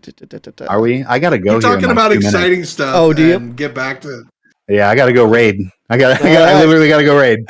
All right, Mr. C, if you are. Thank you, Dymlos, for coming on and being a part of the show. We appreciate you. I hope I brought the heat for everybody. I hope everyone got questions answered. Brought the heat. I hope we all had some laughs. You definitely brought the laughs. We laughed, we cried. Now, are you bringing in Mr. C? Yeah, Mr. C is coming in. That guy is, I love that guy. He's my new favorite streamer right now. Oh. Like, Nathan, I'm super sorry. You're out. Draq, you never were. I mean, come on. That's brutal. Mr. C, this guy is hilarious. Yeah. Go watch his stuff. Go watch his Laser Lords. Go watch him play some CDI. It's very funny. He has a very interesting humor that I thoroughly enjoy. So I can definitely binge his stuff for hours. Keep it up, Mr. C. I love you. No. Keep good. I love you. Well, thanks for coming on, Dymlos. We'll see you, man. Desert, I love you too, buddy. Can't wait to group with you again in Pantheon. And Draq, keep trying to get that wizard level up so I can see that. I brought you into this game, and this is what I get. Sorry. It is. You're lazy. You've been playing too much EQ and not enough Pantheon. Get to work. Oh my gosh. Brutal. Love you guys. Just kidding. These are the jokes. I love you. It's fine. Bye, guys. See ya. Oh my gosh, you guys. Hey, Mr. C. Who's turning on his camera? There we go. Mr. C. All right, let's make sure his name is It correct. is me. It is me. Is it correct? Let's see here. Oh, it doesn't fit. Your name doesn't fit. Here. That's how you know how good I am. My name doesn't fit. Yeah, I had to fix it. There we go. I wanted to cover up chat a little bit, Let people really know how good I am. Holy cow. Yeah, Dymlos really sold you. I mean, he's totally right, though. It's probably true. lurked on your stream more than most folks lately. I mean, I like I say, I play games that you didn't know existed, but you wish you knew existed. Yeah. And MMORPGs, all right. Yep. There was some members the other day. Yeah. Okay. Let's see. So let's jump back in here. LaFail, I'm not even going to answer. Is Pantheon more fun than New World? They're completely different games. Let's get into that, Des. Let's do that. That sounds fun. No. Listen, I will Pantheon is Pantheon better than Stardew Valley? I don't know. That's exactly what that question is like. I've had a ton of fun in both games. I'll say that. There was something else. They both have the same amount of swimming right now. Wow. Snickerdoodle asking about the video. Saying there wasn't a lot of aggro or mobs, it seemed. Was that editing or was I high level? For example, skellies that didn't attack. That's a great question. I noticed that came up in the comments a few times. I was mostly in lobby areas, and I rolled a rogue also to make sure that I could stealth around a little better. Having said that, unless it's at night, there's not a lot of stuff that's going to aggro you as far as like wildlife and all. And I just made sure to stay far away from anything that would aggro me. That's kind of the general gist. There was definitely danger, but I just kind of like avoided it. Yeah, ghost vipers, as Shintoki said. But just killed a ghost viper. It was interesting though, because there's actually a ton of mobs in my video. But I think people just aren't seeing them because I have the UI off. So make of that what you will. Yeah. True. I won't see them without the names on. Yeah. They'll also, the newbie skeletons don't KOS. So the low level ones they're just kind of dumb piles of bone, but get to like level 5 and they suddenly have interest. Same with the goblins for the most part. Yeah, the little foragers don't really care, but then you get to the rock goblins and you get rocked. Oh, rock on. Rock on. You know who sent me a message a little bit ago? Phil from PVL. He's hanging out. rock on, man. Rock on. Rock on. Let's see. Landmaster has asked, how does downtime regen feel in the current build? Ooh, that's a great I think question. It feels pretty good because in previous builds you had, so if you sit in combat you get something called downwind. It's something winded and you have to wait for that until you actually start regenerating mana and health and it's again. like 10 seconds. It's quite a while. It was 10 seconds. Now it's down to like 2 or 3 seconds, and it feels really good. Yeah.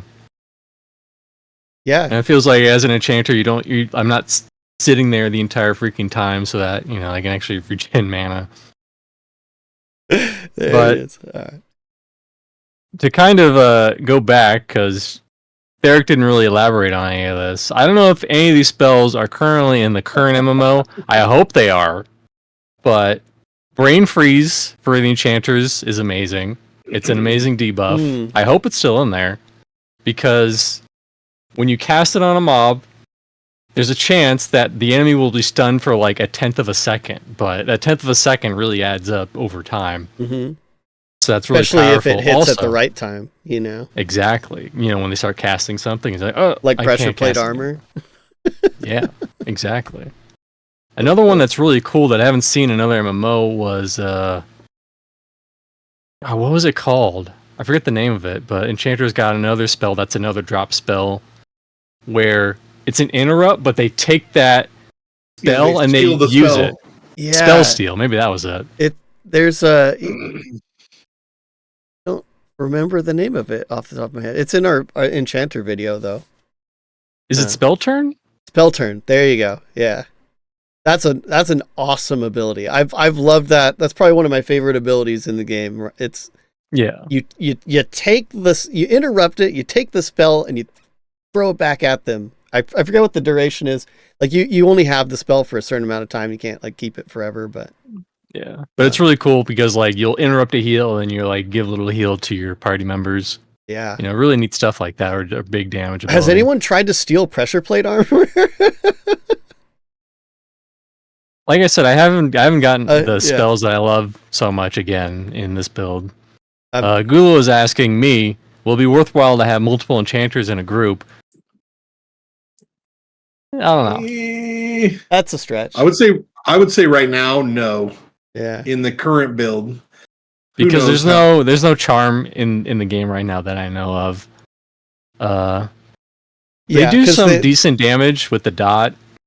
That is something worth noting that I don't know if it's public information yet, but they are starting to work on the pet system right now. As in, like, actually like building it out in an effort to get those classes in and those functions in. So the classes that have pets are looking closer than ever. Which we've been waiting forever. Yes, forever. Everyone's been going summoner, ranger, please, druid. Does that one have a pet? I don't remember, but all of those, please, we need them. And meanwhile, I'm like, please, bard. You forgot about Herode? How dare you? Yeah, you can't. I'm not Therek. I don't remember the lore names. It's just like that's the druid pet. That's the ranger pet. Will skin you if you forget about Herode. I mean, it depends. Like, you have a pristine hide on you, I'll skin just about anything. True. Desert out there making armor out of people just because they forgot a name of his pet. Let's see here. Ari plays an enchanter pretty much exclusively, and she says currently no. One enchanter per group. Yeah. Oh, if you're gonna double up on classes, it's Shaman all day, every day. Shaman's a great one to double up on. I think Dire Lord's pretty good to double up on. Or Rogue. Too. Rogue's great, yeah. Or Monk, or any other class that isn't Wizard and Enchanter. Yes. The casters are. You don't even really want one Wizard in your group. Let's be real. You don't even want one. But you just want to go double Rogue right now. No, you know what Wizard is? In Embers Adrift, he'd be the torchbearer. He just holds the torch for the group. He's not even in the group. You can. That's the thing, is you can do that in Pantheon. Like, cause I mean, your belt slot, but that's. Well, he has Mage Light. That's like a light source. Mage Light's great. Yeah, they're literally Mage Light. A nice little utility spell. Yep. So you're just a walking Mage Light if you don't have any other casters in the group. LaFale, yeah, the crits have been back in for a while. Yeah. Fortunately. Yeah, they got away from that insanity. Let's see. Libwick, can you help me understand why some things aren't included in current builds that were in past builds? Maybe a more dev question. I could try to tackle that. It's a little involved though. So Pantheon's been in a few different phases. And this is great because we can talk about stuff, historically. NDAs, Yeah. But it's been in some pretty distinct phases, and one of the biggest ones would be when everything got reworked, the refactor, and then soon after HDRP. But we played, so pre-refactor, there was a version of the game that I would say was functional and had a lot of stuff in it. It's the stuff you saw like demoed in like 2016, 2017 when like the game was looking pretty good. But it was on a really, not a very strong foundation. And especially because funding wasn't like crazy, I think they just didn't have the team size to build out the game in a way that they could maintain, like if funding didn't like go up.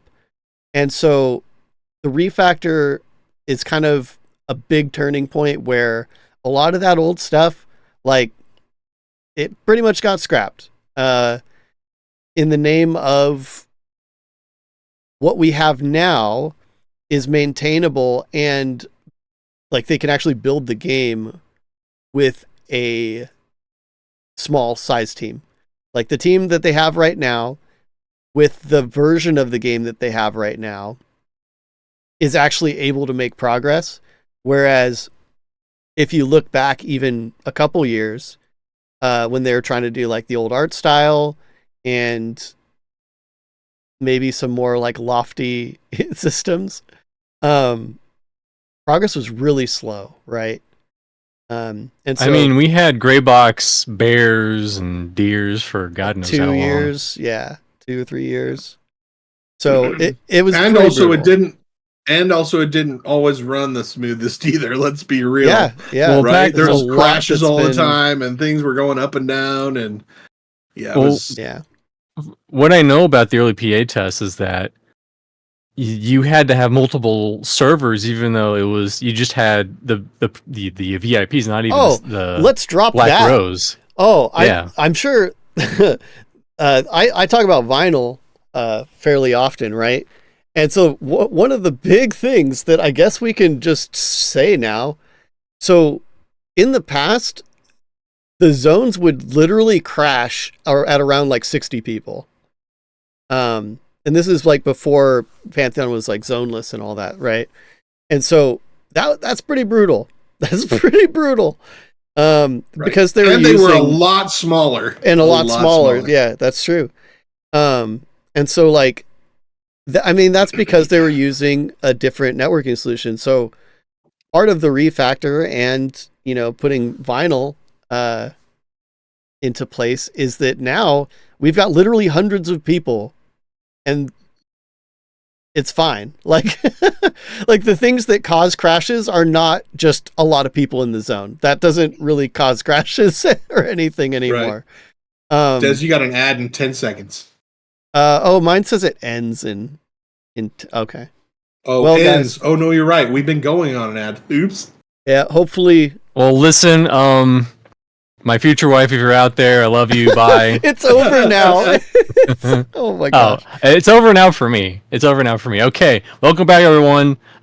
You missed everything. Well, that's how it's gonna be if you didn't get a sub. Yeah, if anyone, if the ad break like totally like messed anybody up, the VOD will be up on our YouTube. And for anyone who out there who just thinks we're just a bunch of influencers who will promote anything Pantheon does, my faith in the project will go up a lot higher once we start getting new zones in that aren't thrown fast. But it seems like they're on the right track to maybe get some things that were in there before. Some guy just chopped a tree down on my head. Oh my gosh. Whoa. That's like a question that probably is going to take a lot more answering, but hopefully we'll get that settled out over time. But yeah, basically a lot of stuff was not maintainable in the past, and now it is, and that's what really counts. So, Mr. It Was Gaming, dude, you are that's a lot. I feel like man. every time you mention, I mentioned sub, and he was like, "All right, I don't want these people to miss out. Here you go." No, in the spirit of giving, Merry Christmas. Well, you're welcome. I think Mr. It Was like just getting into PA is like he's on the number one gift subber now for on the high chart there. Crazy. Oh, TTTC. Thanks, brother. This is great. I feel like I should get a Santa hat, even though I don't have one. So Snickerdoodle. I wanted to wear a Santa hat, but somebody said it's. I didn't early. say no. Mr. Grumpy Gus over there. I didn't. We're say trying no. to be all festive, and he's like, I don't Desi like Downer it. No. said no Christmas. Oh, I did later. not. You are making stuff that. Debbie Downer. Oh my god. Little Debbie Downer. I'm gonna have to start recording our pre-stream sessions just so I can't be slandered. Snickerdoodle. I apologize I'm sure that this has been asked, but couldn't make the whole thing. But max level you've seen and max level you've been yourself. It was asked a little bit before. I believe there are people in their 20s now. The highest I've gotten since MMORPG is 8. Which isn't great because I haven't been able to play a lot. I got to 10 in 247 and on like multiple characters.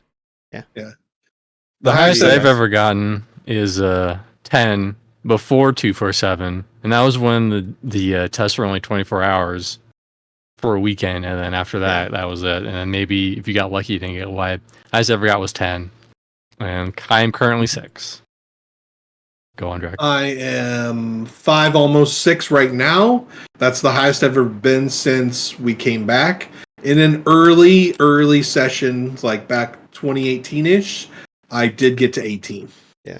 Oh, yeah, I guess if we're talking, like, when it was Gray Box, you know, we got to 21, right? Yeah. In, yeah, I think 21. Yeah, I mean, if we're going all the way back since the beginning, 18 has been the highest level. Okay, okay. Yeah, I was just thinking about now, but yeah, that's true. Because back when we only had like those weekend sessions, we went hard. Dude, we had some hard weekends. Yep. And I slept.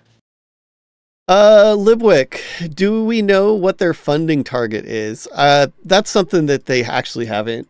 Like, that's not even like an NDA thing. That's just kind of like they're never going to tell us things. That's like behind a vault. I mean, more. I think if you look at the team size, I think you can get a pretty good idea of like how the funding's going. It's like when they start hiring people, they're looking at like, hey, they got some more funding. When they're not hiring people, it's like, hey, they're just kind of at steady state, right? But didn't they just hire all those PHL guys? Well, that's a contract, but I think they're contracting them. Yeah, yeah. They didn't hire them. They're not on staff. Yeah. Yep. But still, you know. That's money. That's money. Speaking of which, I mean, whatever. PVL. It's something VL. Phil the man. Phil the P. Dream man. Phil the man. Rock on. But we didn't mention this. The sound design is freaking amazing. Yep. Yeah, I think that's like the universal resounding, like everybody loves it, is the sound. So, you know, when you guys can, I'm just going to allow this. Hey, Des, I'm currently killing the white direwolf right now, buddy. Oh, really? We got the Regifice's Fang. Sorry for everybody watching the stream. We're just going into in-game stuff now. Regifice's Fang is actually super good now. Yeah, nice. Yeah, they buffed it? He actually drops a I forget what he dropped. Yeah, we got a drop from it's worth noting they don't always drop the stuff. So, rare drops. Yay. Let's see.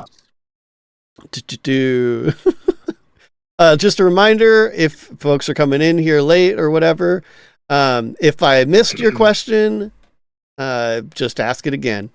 Totally fine. So I'm going to get this one. Spellweaver asked, is most group content open world right now? Are there dungeons or caves to group through?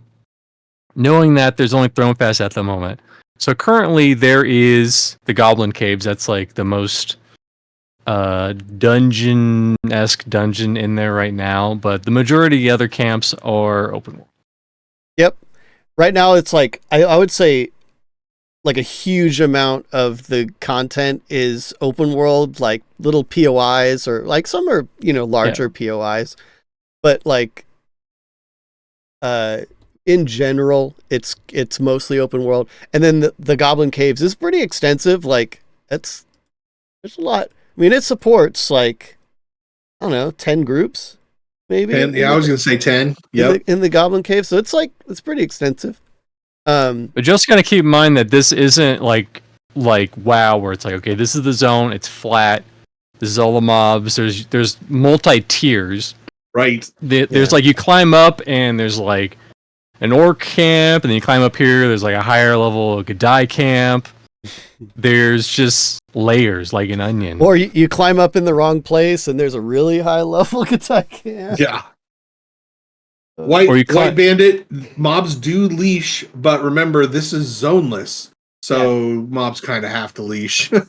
Yeah, and actually we haven't really talked about leashing, but this is kind of the first revision that they've done leashing.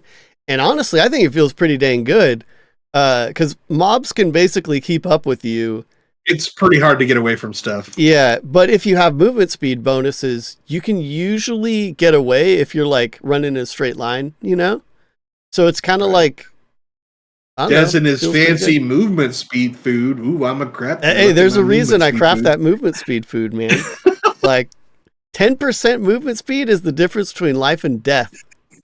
It truly is. It truly is. Let's see here.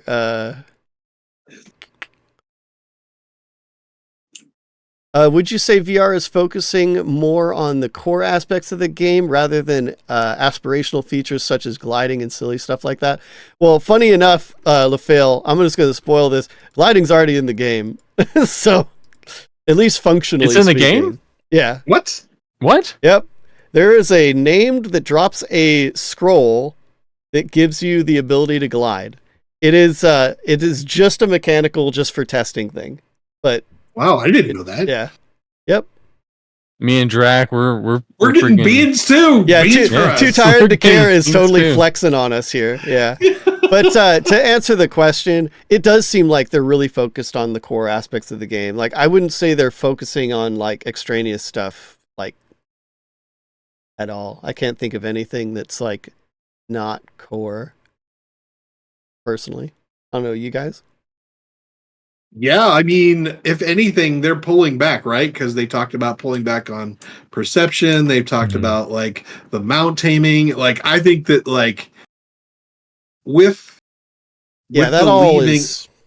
Oh no, I've got a thug on me. Oh, Mark, save me! All right, sorry. He's got to hit level 6, guys. With the advent of the end of 247, I feel like they pulled back on a bunch of stuff. Yeah. Is that fair? I think so. I mean, that's fair. I still don't know how exactly the perception system would work out. And the whole, like, what was that thing? The keeper system? I don't even know. Des would know, but I don't really know. I'd heard about it once, and I was like, whatever. We as long as the game comes out, that's all I want, really. Yeah, like honestly, the perception system being not front and center is a bit of a gut punch for me, but I do understand that a lot of people probably don't even want to engage with it, and so I'm sure they're factoring that in because it's very involved and it touches like every aspect of the game, and so in the end, I'd rather have the game launched, right? Right. So yeah. And have them figure that out as they go along. That could even be like an expansion, right? Maybe. To me, it's a very core part of the game, but I think it's just a matter of like, unless they see a big chunk of money headed their way, because like Joppa said, like they need a person basically dedicated to perception, just like Nefel is dedicated to crafting. Right. You know, you want your brain to hurt. Go watch that perception stream with all the like the links and like the stuff that links to the other things. And oh my, dude, it's great. Like, oh my, I love it. Like that thing is crazy. I love it. Just tell me to collect 10 boar hides, all right?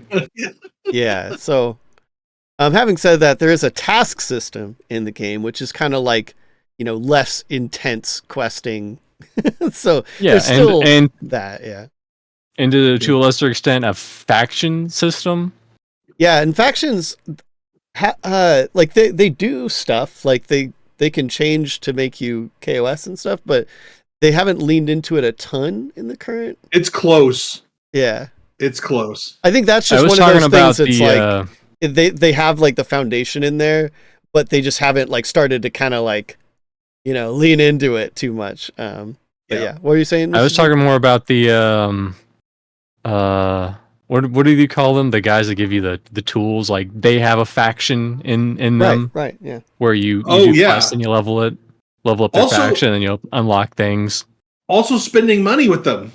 Yes. Oh, really you're talking about reputation. Yeah. So that's another thing that I maybe wasn't. Potato, tomato. All right. Well, no, they are different. They are different because faction is more of like a broad world thing. Reputation is specific to each NPC, and so that is a kind of a big thing. Because I mean, to be fair, I had no idea, Mr. C, either. So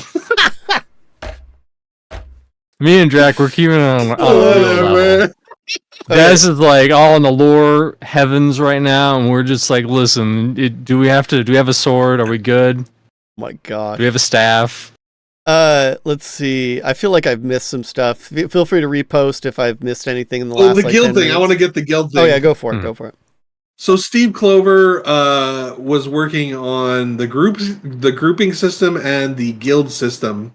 He finished the grouping system, and I believe the guild system is in the works to come up next. It's not currently live though. Yeah. I mean that's another thing that I'm like, we can wait on that a little bit, but who knows? Like I said, I was surprised with the LFG thing, just like kind of showing up. Yeah. Churro dude asking about can I explain how soul memory works?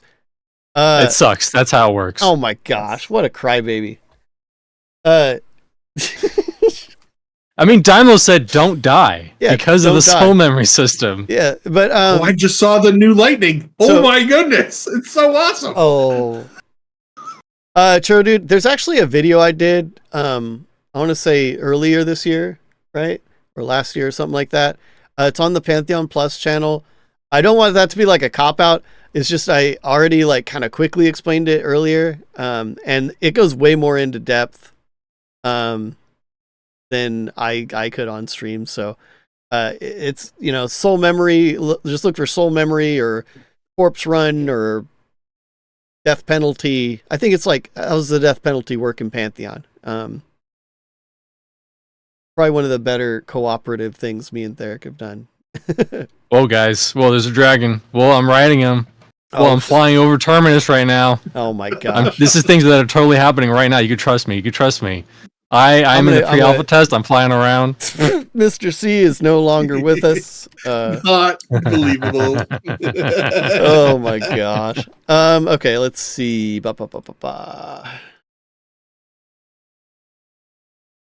Yeah, Too Tired to Care is trying to answer there. What affixes are currently on items like magic, lore, no drop, rent, etc.?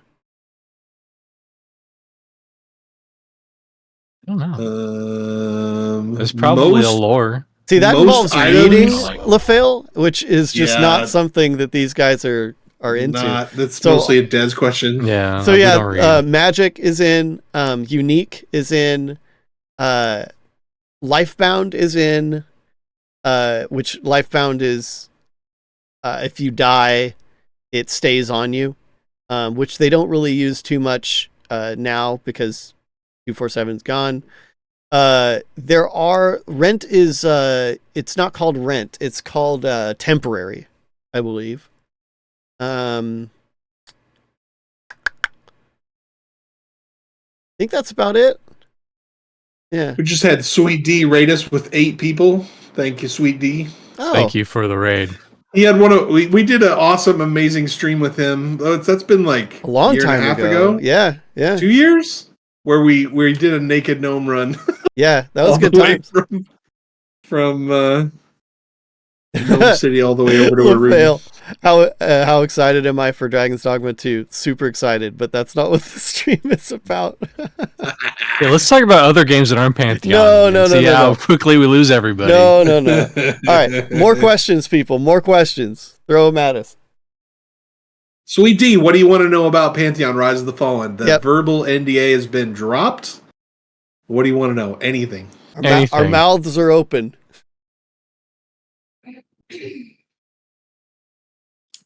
Oh, congrats, Sweet D. He's a new papa. So, Odal is asking if the verbal NDA is lifted and the visual is not, where does that leave the audible NDA? Can we listen to in-game sounds while you guys chat? So, Nathan was going to do a stream where you would just hear at least him talk.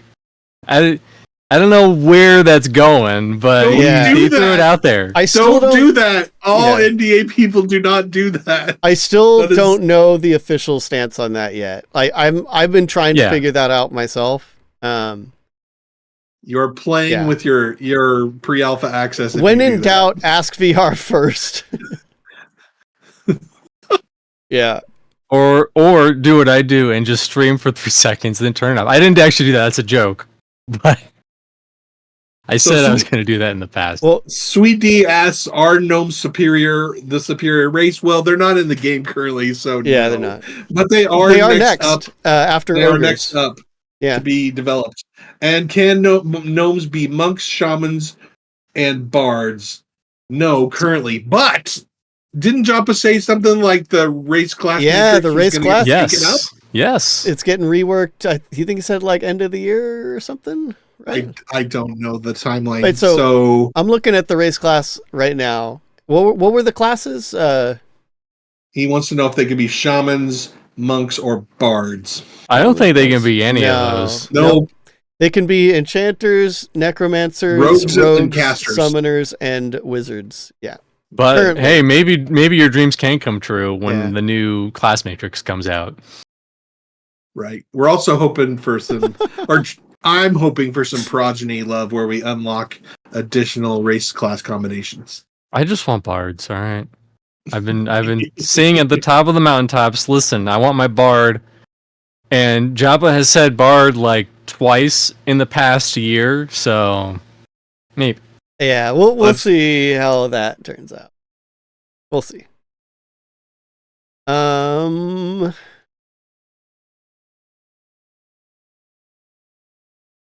Again, if we missed your question before, feel free to ask again. Night, sweetie. Have a good night. Thanks for the raid, bud.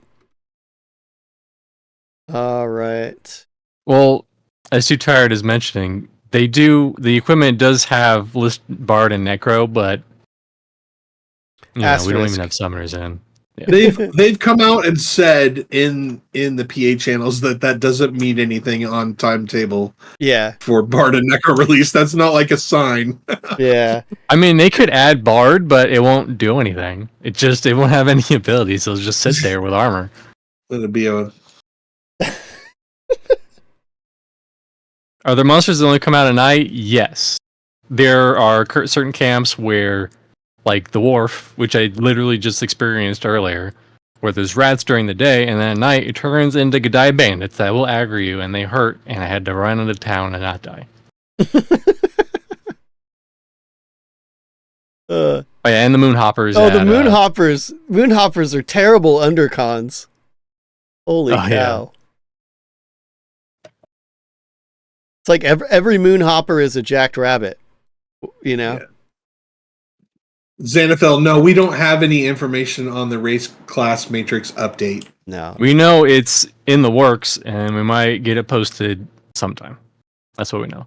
Soon. Imminent.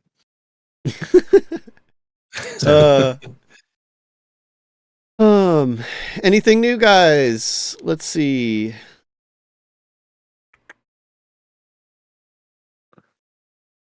Oh, hey, Oren. I just saw you there.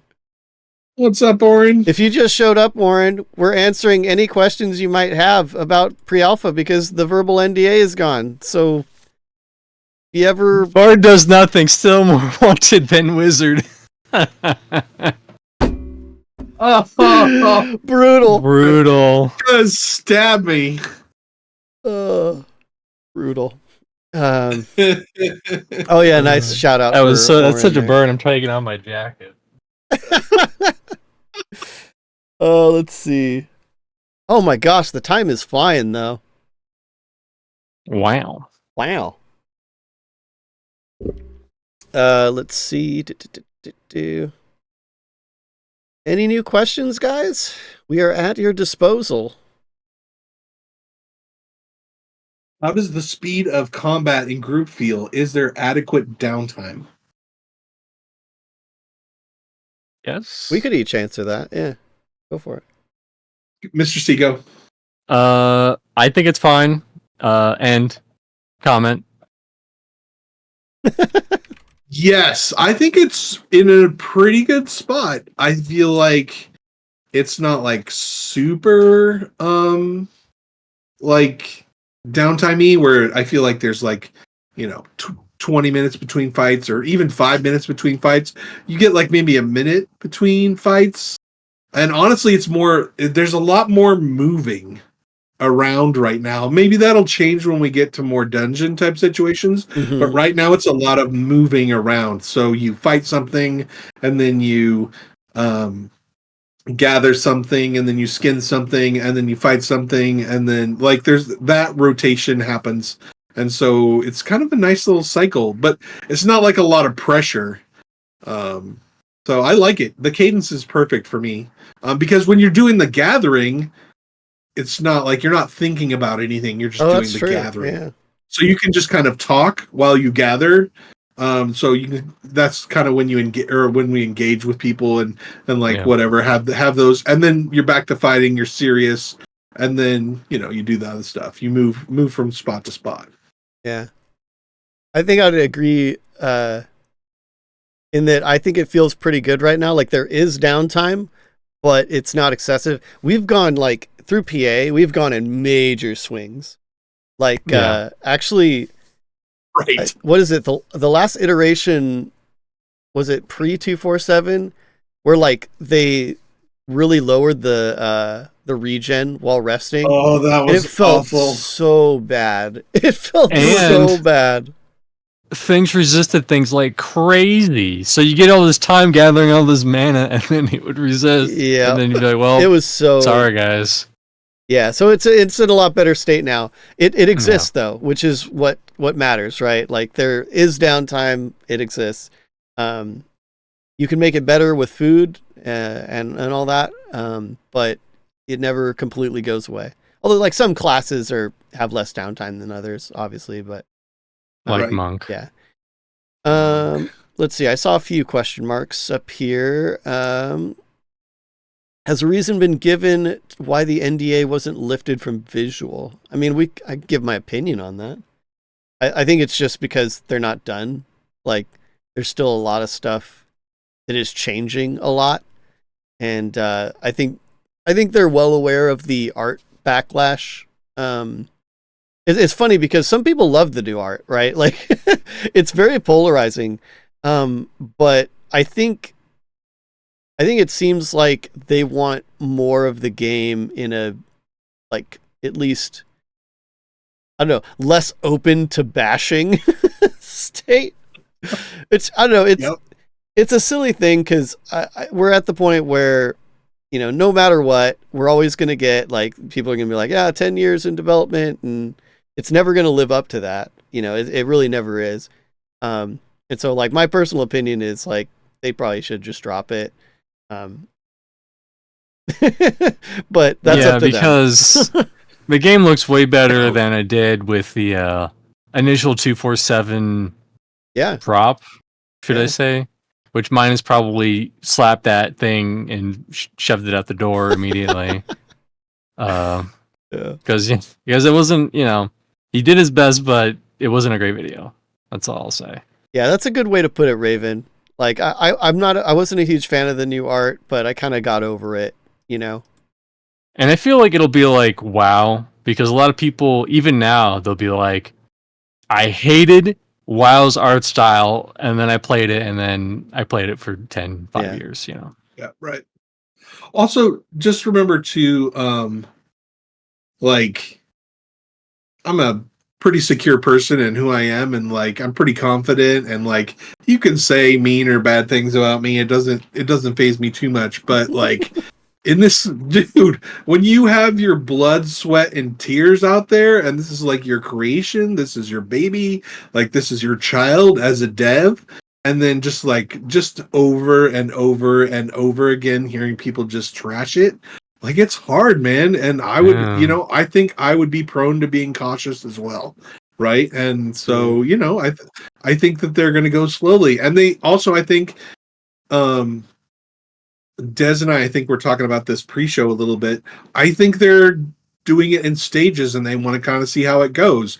Right. So first they're going to lift the verbal NDA. Right. Then we have this streaming session that's scheduled over Christmas, after Christmas to New Year's. Right. Yep. So if this goes well, if the verbal NDA lift goes well and everybody seems excited about it, and then the after Christmas streaming thing goes well, then maybe they'll just lift the whole thing because it'll be a positive experience. And then, I think they're maybe just like staging themselves a little bit.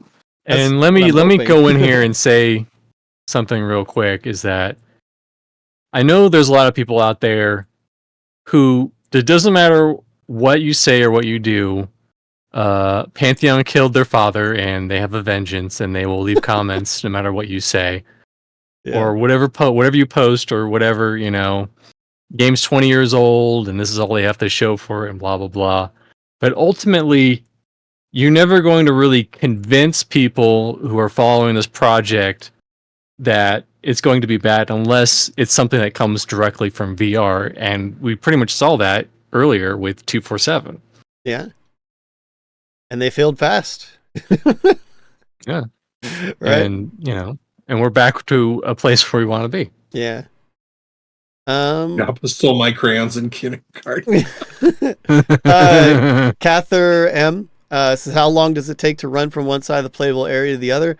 That's not a very straightforward question to answer, because climbing. What's your climbing skill at? Exactly. That's the real question. What's your climbing skill? And do you have Windstrider? And how good are you at jumping games? Yeah.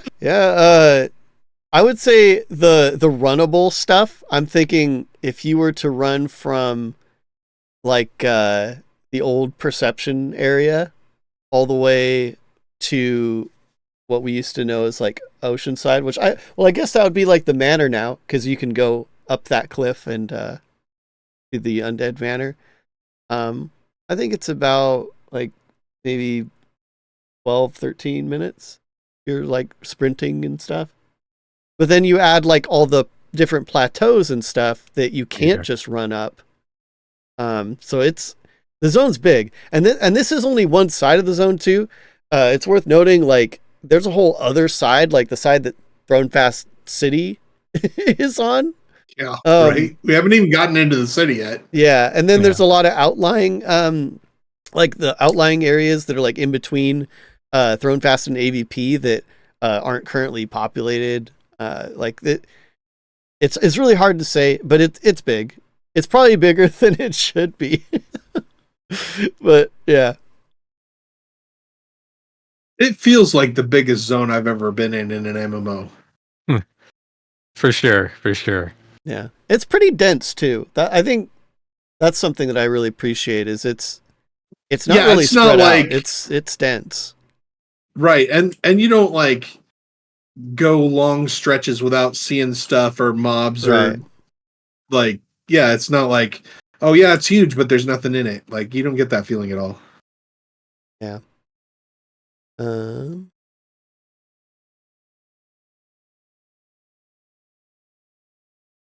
I love everybody's chipping in with their take on it. Nice. There's some areas that are not populated around the city. Yeah, exactly. And obviously, if you go high enough, there's nothing there, because they haven't finished it. Yeah. Although some of the highest points in the zone, there is stuff there. It's just high level and incomplete. Wasn't it Ziplocs that made a rogue so he could sneak past stuff and go mine the really expensive ore? Wasn't he the one that was doing that? Zip's been in a lot of places in the past. He was working the system because rogues get invis early, so he makes a rogue. He climbs up the hill, turns himself a viz, goes past the high level mobs, and then starts mining the really expensive ore. Yeah. Oh, and died apparently. Cather asking, is there any way to sneak into the city? Can you get around the invisible walls? It's not really just like invisible walls. I think it's pretty easy to say, like, the city's not done. It's not very worked on at all. And I think that's just because Avelia kind of serves its purpose right now, and Thronefast City is going to be a really big project. And it doesn't necessarily add a lot to the game right now, Like, I don't know about you guys, I would much rather have Avendir's Pass, Halnir's Cave again. 100%. Than Thronefast City, Yeah, I know.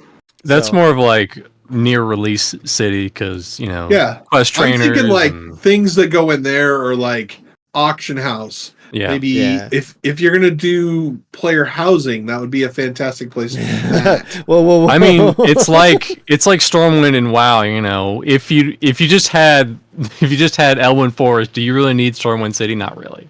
Yeah. Yep. Even though Elwynn Forest is way smaller than Thronefast, but you know, whatever. Too Tired to Care did bring up a good point. It's like, yeah, Thronefast, I guess, is Thronefast City, because there's Thronefast like the region, but then there's Thronefast the city, and most of what we're running around in is actually referred to as the Forland, which is how it's referred to in game as well. It's, you know, because we don't have these like rigid zones anymore. That's kind of like, you know, regions. It's like real life. There's different areas. Yeah, imagine. But I had no idea about any of that. All that went. Yeah. If we haven't answered your question, feel free to ask again. If you're just coming in, just ask questions in the chat, and we will answer. Since the NDA, verbal NDA, is lifted, we can speak our mind all the way back to, you know, since we first got into pre-alpha and all that. So when did everybody get into pre-alpha? I was the end of 2017. I was I got in pretty late. I got in I think it was October of 2022 when they did those tests again and started getting into it again. That's when I got into it. I got in right at the first test of like the gray box stuff. So I think that was 2020. So yeah. Because it turns out that it's kind of expensive. So, yeah. I didn't have the money to throw at it until then. So, well, not to be a shill, but this is what I did. I did the upgrade thing where I bought one package and then I upgraded to another one. You can do that. I was champ. I don't know how long. I was a champ since like I want to say 2016, but I'd have to check. But you don't have to do it if you don't want to. All right, we're not pressuring anyone. If you're not on the fence, don't buy the game right this second. You can wait. And just definitely don't buy the game. Dislike it, and then yell at us for telling you to buy the game because we're not. Yeah, for real. Trexid. It was already answered. Alphas will get access on December 16th. Just to clarify that, the alphas will get access to the Pantheon pre-alpha in like 24-hour chunks. And so the first one is going to be on December 16th, and at some point to follow that, just to be super clear, because a lot of people are saying that like it's alpha now, and it's no, it's just, you know, specific 24-hour sessions until we do hit the alpha milestone. The peer pressure is real. Come on. We're not like, hey, listen, smoke. You're going to smoke this cigarette and you're going to like it. Smoke it right this second. I will say, spend $20,000 a year on cigarettes. So we were talking about, like, you know, NDA being lifted fully and them kind of easing into it. But I think from the buzz that I see on like the Discord and everything, I think the dropping of the NDA and the, you know, switch back to MMO, and just all the stuff that's happened in the last like few weeks, it seems like people are pledging up. So I hope that sways VR to keep going, you know, opening up even more. Right. All right, I got a couple here, Des, that I'll answer. Perfect. Why is Too Tired so terrible? I have no idea. When you're because he doesn't care. Because he doesn't care. When you're deep in, say, the Goblin Caves, how do you get out? Are there port spells at lower levels? There are no port spells. The wizard gets a gate, and that takes you back to the bind point. But even that's like level 9 or so, I think. Currently, your only option to get out is to slash duck and go back home, which is like an hour cooldown. I don't think, Mr. C, you're taking my whole stick here. Like, this is my whole, like, building up to that. I was building.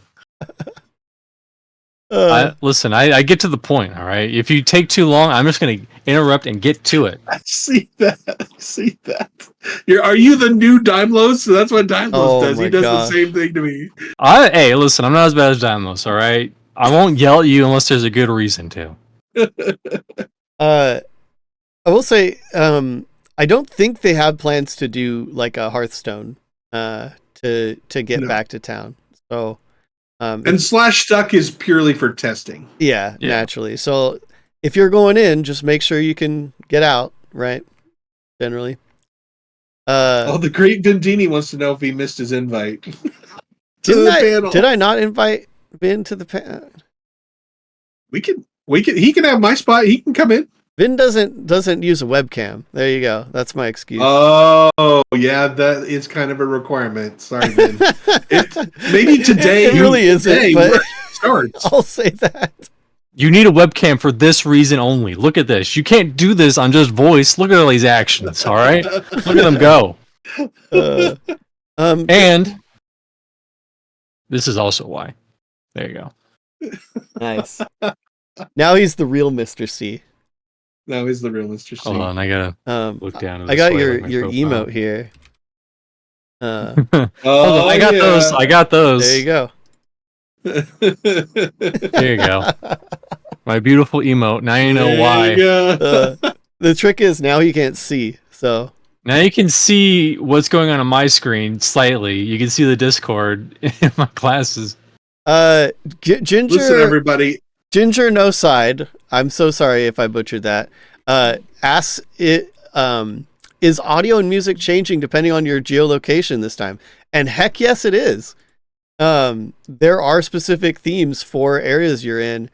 I really like the Avelia theme, and I hope people can hear it soon.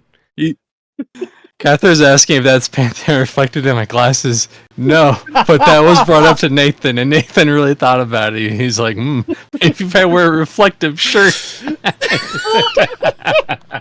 Play with the mirror. Oh my gosh. No. It can't be that blatant, all right? It has to be like glasses or like a very shiny shirt. He's going to wear like an amulet. I think this is what, and somebody asked earlier, why hasn't VR released the other stuff? Oh my god! This type of stuff right here.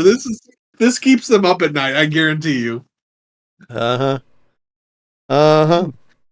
Jeez. Listen, someone's going to have glasses like those on. Like I'm going to put them on, and I'm going to forget, and I'm going to be streaming something, and then I'm going to look over, and everyone's going to see everything that they ever wanted to see from Pantheon in those reflective glasses, and then the game will be canceled, and we'll cry, and we'll have a whole funeral for Pantheon. It'll be a very dark time. Oh boy! Right.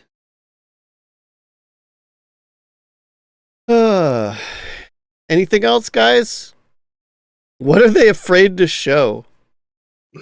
I don't think that was like an intended actual question, but I'm going to take it as an intended actual question. Take it. You're the man. So, what are they afraid to show? I think one thing, for an example, we're waiting on a patch right now that has like armor for a lot of stuff that's been placeholder. And so a lot of people have been running around with just like white pants or like a white blob Snuggie. of a robe. Snuggie! A snuggie, yeah. The white snuggie for a robe. Yeah, and like it's awful. And stuff like that where it just looks bad. It just looks bad. And not everybody's going to understand that it's like that's a placeholder, you know? That's because we're testing.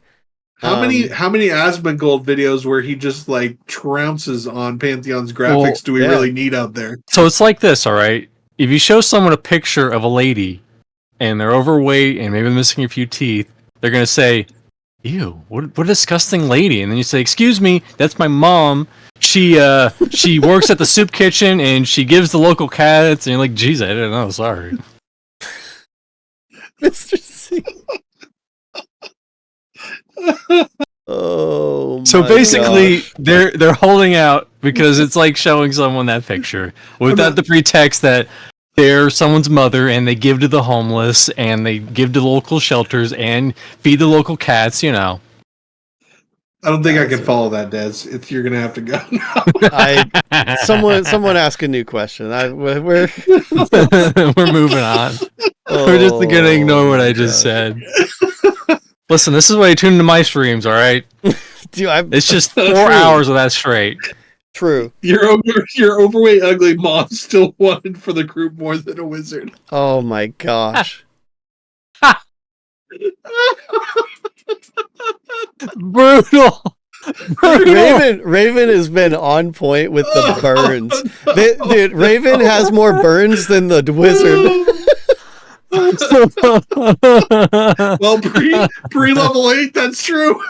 Oh, okay. Let's see. What's the best duo? Probably Shaman and Monk or something. I don't know. Cleric Rogue says too tired to I'd care. say Rogue Shaman. I think Dire Lord Shaman. Personally, that could also work. Yeah, Dire Lord Shaman, Rogue Shaman. Good. Yeah. Because he plays a cleric. Yeah, there we go. Common Shaman. I mean, you could do Shaman too. True. We did establish that 2 shamans in a group is pretty freaking good. I'm crying a little bit. Let's see. Yeah, a lot of people shaman. If you guys can't tell, shaman's a pretty good class right now. It's really more fleshed out than everything else. Yeah. Although I don't know. Dire Lord maybe. Good. Dire Lord's really fleshed out too. Yep, everything is in. Yeah, Paladin Masteries to get in, that's going to be a big deal. I mean, Masteries, for everyone, one of the reasons that, like, Dire Lord, I think, feels really good is because a lot of their abilities have the Masteries, like, in.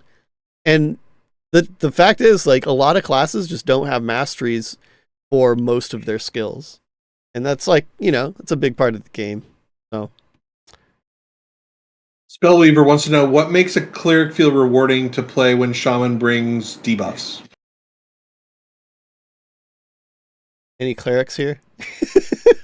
I don't believe in healers. No. Yeah, I mean, clerics, I think, heal. Like, obviously, they spike heal better. They have their barriers. But their AC buff is really, like, I joked about this earlier, but I'm dead serious. Their AC buff is ridiculous. Like, it's really the reason to have the cleric right now, especially at low level when you don't have gear. Yeah. Like the cleric basically gives you a full set of gear with an AC buff, Yeah, or doubles the gear that you have. It's pretty amazing. Right. Breakouts loving the shaman talk. Yeah, you'll see pretty soon, man. Makes me happy. Let's see. Yeah, Sanguine Blade's fine. Anyone else? I mean, also enchanters get some good buffs. They get charisma buff. They get intelligence buff. They get a mana regen buff. The mana regen buff is big. Yeah. Yep. You basically, when you have the enchanter in the group, you barely have to sit at all. Yeah. I mean, I don't know about that. It depends.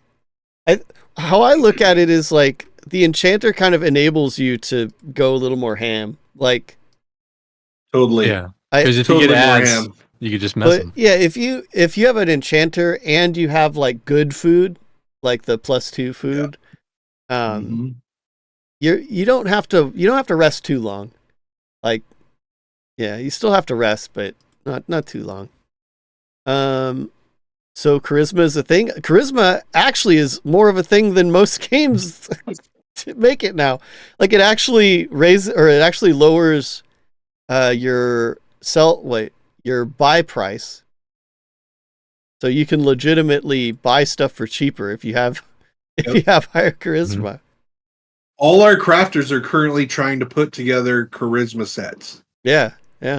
To buy and sell their stuff to the vendors. Yeah, so that they can, because the schematics, it's a pretty big money sink to buy schematics for crafting. Which was Snickerdoodle with a big question. So speaking of gear, is it spoon-fed to you or drop-heavy? Do you have empty slots level 5? Crafting armor a thing at the moment? Crafting armor and pretty much crafting jewelry, armor, leather, robes. You can craft all food. You can craft all sorts of crazy crap. You can get some gear as drops. In fact, some is better than crafted, but not usually. But the best stuff is the crafted stuff that comes from drops. Like the dropped stuff that you can make into crafted gear is kind of the best stuff. Yeah, but at first, unless you know crafter, buddy, you're going to be getting a lot of just crappy leather and some rusted weapons. The usual fare. Yeah, the usual fare. But sorry. Yeah. Go ahead. I want to bring up because this is something that they've talked about on the PA channels like recently, and I talked about it earlier in the show. But there's a lot of itemization changes that's going to be happening soon because currently the devs' stance is that items are too available right now, and I think I agree. I don't know about you guys, but yeah, you can get gear pretty dang easy. It's not really good too gear. Bad. Too easy. Too Tired to Care says, so with some testing for charisma lowers the vendor prices by 11 copper per point of charisma. Wait, 11 copper on what though? Like, what are you buying? Whatever you buy, like 11 copper. What are you selling? Is what he's saying. No, it can't just be like a flat discount. It's got to be percentage. I have no idea. I'm just reading what he said. Yeah, we're not math wizards over here, right? That's a different Breakout. Is alchemy in the game? Actually, alchemy is literally getting added whenever this patch drops. Like, I don't know if it's tonight or tomorrow, but I can't really check the Discord right now. But yeah, brewing is in the game though. That's like kind of alchemy, but not really. Yeah. Like, there's.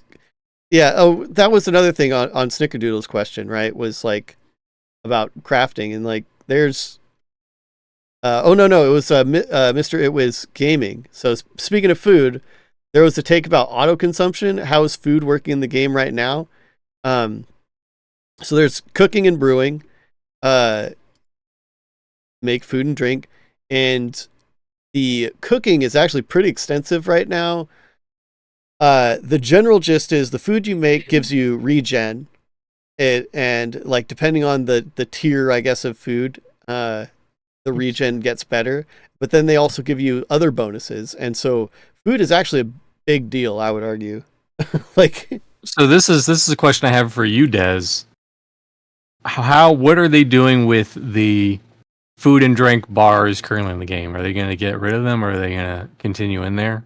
That's a painful thing for you to ask me, because I think they don't add anything to the game personally, but I don't like them. I don't like them. I hope they go, but I think they're still kind of feeling it out. So I'm rolling with it until something changes there. Because, I don't really like having the food and drink. I think the food and drink being good is good enough to get me to use it. Like, you don't need to penalize me for not eating, They say they are staying. Well, I'm going to write them a very well written forum post on the Reddit, which is where they always check. On the Reddit. No. You need to go full bore on this one. You need to go over to the Facebook group. That's Mr. It was the follow-up question was, what's that like? Are you constantly having to pay attention to eating and drinking? No. Like the food and drink buffs right now, the low tier one is 30 minutes and the high tier one is 45 minutes. That's just for the buff that you get, so the regen and the secondary thing that you get. The food and drink takes like hours to go down. And it might have been you, Des. Somebody told me, and I started doing this. I just consume the food and then leave the food and drink in the bank. Yeah. I don't really carry it along with me unless it's like bank space. I mean, bag space. No kidding. Yeah, bag space, because bag space is the real But deal. you have both bag space and bank space. Yeah, and you can put bags in I'm banks. not a crafter, so I don't really fight the bank space. Well, that must be nice.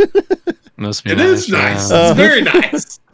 My camera's going all fuzzy. Oh, and Rana says it's 11 copper flat per charisma, no matter the price. That's yeah. I wonder if that might change. Like you said, it's a current iteration, but so if you have 10 charisma and you're buying something for a silver, it's going to be basically worth nothing. Yeah, that's gotta change, right? Oh, that sounds broken-ish. Yeah, Draq's that sounds very. Oh, I would love me a good break.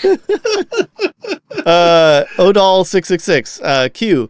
Building on stats. How does it feel to level up? How many stat points do you receive? How much HP and mana? And what do you do when you what do you do when you level? So you don't assign points or anything like that when you level. The numbers are very small. You only assign points when you create a character. That's the only time. You get 2. Right. You get 2 points. Yeah, and you There get you go. Dose. But a couple stat points is a lot in this game right now. Right. And I believe you get you get innate stats at every 5 levels, I believe, but it's not a lot. So yeah, it's all through gear. All your pretty stat much, increases are through gear. Or gear and buffs. Yeah, for sure. And buffs, yep. It's actually one thing that makes buffs so good is that you get 2 or 3 strength or 2 or 3 stamina, and you can really feel it. Which is nice. And then like the enchanter, they have illusionary weakness, which lowers their strength dex. Right. And one other stat by 4, and that makes them hit for a lot less. Yeah. If you can land it. If you can land it. Let's see. I feel like I'm missing some stuff. We got a couple of new questions in there. You want to spell Let's Weaver? talk about a lot of enemy resist. Does the enchanter lower their MR? Is their mez control landing messy? I can answer that one. So, or wait, do you play enchanter, Mr. C? I do. Oh, you answered it then. I feel like it's in a good place because the magic. Well, it'll be in a better place, more better place, but I think it's in an okay spot right now. It probably misses like 25% of the time, maybe. Which is reasonable. I feel mezzing lands way more often than damage spells do. Way more often. Yeah. Plus, they have that one that lowers their magic resist by 8 and increases their magic resist by 8. And that one doesn't seem to resist at all, and that helps with mezzes and stuff. I think it's in. There's also the disorient combo. Like if you have someone in the group that disorients first, I think that makes it really likely to land, if I remember right. So we can answer this one real quick. Are bags sold, crafted, and do they drop off mobs? Yes. All 3. Yep. Yep. Depends on how also, lucky you are for the last one, but yeah, also to go back to the resist, and maybe this gets different as you level up, but currently the DPS, because wizards get ice resist, fire or ice debuffs, fire debuffs, and magic debuffs. It doesn't do a lot currently, or at least from what I've tested. Feel like it does a lot. It doesn't feel like it does a lot for you. Like you can't cast the magic or the ice debuff on a yellow mob, and you're still gonna struggle. Damn. Ravelin is on a freaking roll tonight. Except if you're a wizard, dragged bags drop off of you. That's true. Oh jeez. There's wizards in the game. People play them. There's wizards, there's enchanters, and those are the only 2, right? I am the diehard wizard. I will play it no matter how broken it is. Well, there you go. Too Tired to Care says wizards are amazing post level 8. There's your incentive, Draq. All right, I just have to I haven't gotten far enough. I'm sorry. They make the best light sources. Yep, there you go. They have pointy hats. They're torch boys. And it was clarified that stats do go up every level, but then like individual stats go up, and then all of your stats go up at every 5 or 10 levels. So, and you also get mastery points. And not all classes have them in it, but you do get them. Yeah, well, yeah, and it's like, so we were talking about mastery earlier in the show, where it's like, so every time you gain XP, you get like a point of mastery XP, and whenever you level, you also seem to get a pretty big chunk, or like you get a whole mastery point when you level, I think.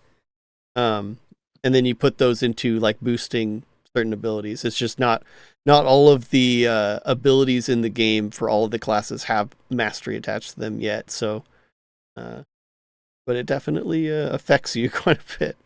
Some of the mastery stuff is insane. Like, it's really good. Ziplocs asks, can you find mastery shards as well on the mobs? I'm assuming that's what that means. Yes, you can. He said you can find mastery shards as well. Oh, you can. Knows. Oh, okay. Yeah, He's saying knows. it. Okay, yeah. Yeah, you can find mastery. Do they work currently? I thought they didn't work though. I think they do. Yeah, Joppa was just saying that like you combine like 3 or something. I can't remember how many it is, but yeah, you have to combine them. I've not used mine yet. 4. Thanks, 4. Fate. LaFell says there seems to be a lot more content coming through the pipeline. Why do you feel like this is the case? Oh, I mean, it's a culmination of laying a lot of foundations for the last several years. Right. Like, vinyl is rocking now. Like, I mean, there's a lot of stuff that's like, there's more to do, but the foundation's been laid, So like, after the refactor, it's felt like a slog because pretty much all the progress was stuff that we don't see, that's all just like things that make an MMO actually work. But all that's kind of coming together now. And then the art style change, that's... Yeah, I feel like the art style change is probably the most noticeable. Yeah. Love it or hate it, we're getting new models for mobs, because we had grayscale snakes and bears and other mobs that were just like that for forever, years, for a while. Yeah. Literal years. Didn't they have issues with incorporating the old models though? Well, not issues. It's just that everything had to be like converted. And then, right. But a lot of the old assets were store assets. And so, right. Those are going to vary. That's one reason why they had to do this change is because, or do the change of the refactor, I mean, is because carrying all of those store assets, each one has its own specifications and everything. And then you have to make that work for HDRP, and it's just like, yeah, it was frustrating. So yeah, but yeah, it's just a lot of things are like kind of coming together right now. That's freeing up the people that have been like working on the foundational things that we don't see, like Kyle, like Rob. Also, Rob is moving into, he's moved into that project management role, which is seeming to be really helpful too. Just keeping the team together and on task. And we've been asking for someone to be PM for a while. Yep. So really also happy remember to see that. As they've been pushing forward on a more like defined goals and like, okay, we want to get these things done. They've also been cutting stuff back. Remember, we used to have more races. We used to have all this other stuff that was going, more zones, all this other stuff that was going on. They've pared that back so then they can push in on some of this other stuff to make it get actual progress here. Yeah. And on that note, it's like, I don't know how the like full community feels about this, but when it comes down to it, a released Pantheon is going to be a better Pantheon than an unreleased one. And while, this isn't like an official thing, they haven't said they're going to do this or anything, but even the game as it is, considering if they finished up what they have, if we get like King's Reach and all that, like it's going to feel good and I'm going to be pretty satisfied. I'm going to be wanting to see the other two continents, but if it takes, you know, the game to be released and subs to start flowing in to do that, like I'm all for it. So. And Pantheon is it's a unique beast, and should it ever fall, there will never be anything that'll come close to replacing it in any other MMO stratosphere. Yeah. I think that's probably the only reason that our like core community is really stuck around, is that like I mean, Draq, like as Pantheon Plus, right? We're always like playing all these other games, right? And there's nothing that feels like Pantheon. No, there's not. Even in the state that we've played Pantheon, and the states we've played Pantheon have been pretty bare bones. Crappy. So you could say crappy. But yeah, there's something there. There's something there. So I'll say it again. It's fun. It is fun. That is the overwhelming feeling I get when playing Pantheon. It's fun. I have a good time. I look forward to coming back. I have that itch. It's a good time. And Monsters and Memories has been brought up. Now, don't get me wrong. I love Monsters and Memories. Yeah, but it's different. But Pantheon Pantheon is different because Monsters and Memories is looking at their scoping saying, okay, we're going to make as close to EverQuest as we possibly can, even the annoying systems like, you know, meting and scribing spells and all that stuff. But it's, you know, Monsters and Memories is still equally just as far away as Pantheon is. You know, they're just in a show the state of the game and hopefully get it out to publishers. Yeah, I mean, I like the approach that they've got for sure. Like, I think a few people have said that they'd like Pantheon to adopt like kind of their, you know, how they're approaching development. Yeah. Yeah. Des, I gotta answer. Years, I gotta answer this question. This is my question. Oh, are you ready for this, Des? All right. Cathor M asks, considering the current velocity of progress, what's your guess on when they will go full alpha? Well, let me tell you a little story about predicting when alpha starts. There's 2 years ago, this very channel, this very fan site community put out a little game where we did Pantheon, guess when Pantheon Alpha will start. And we took squares, and we were going to give away a pledge to the person that picked the correct alpha date square for launch. And we filled up hundreds of squares. Yep.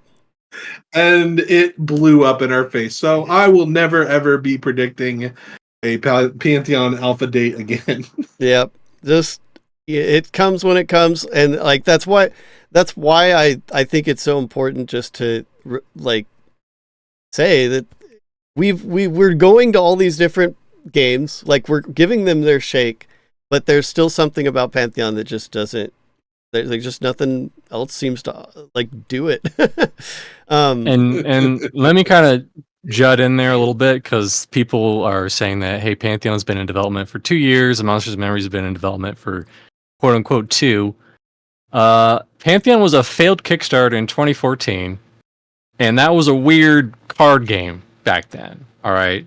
And to get the scope that we're at now, let's just add another year there. So it's more realistic to say it's been in development for 8 years.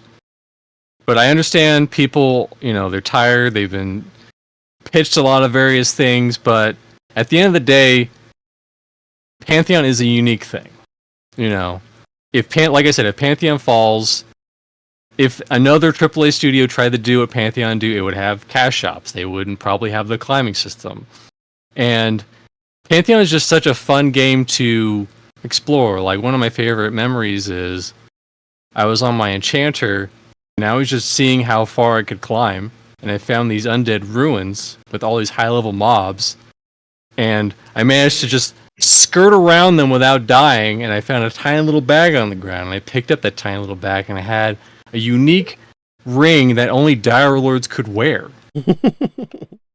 You know.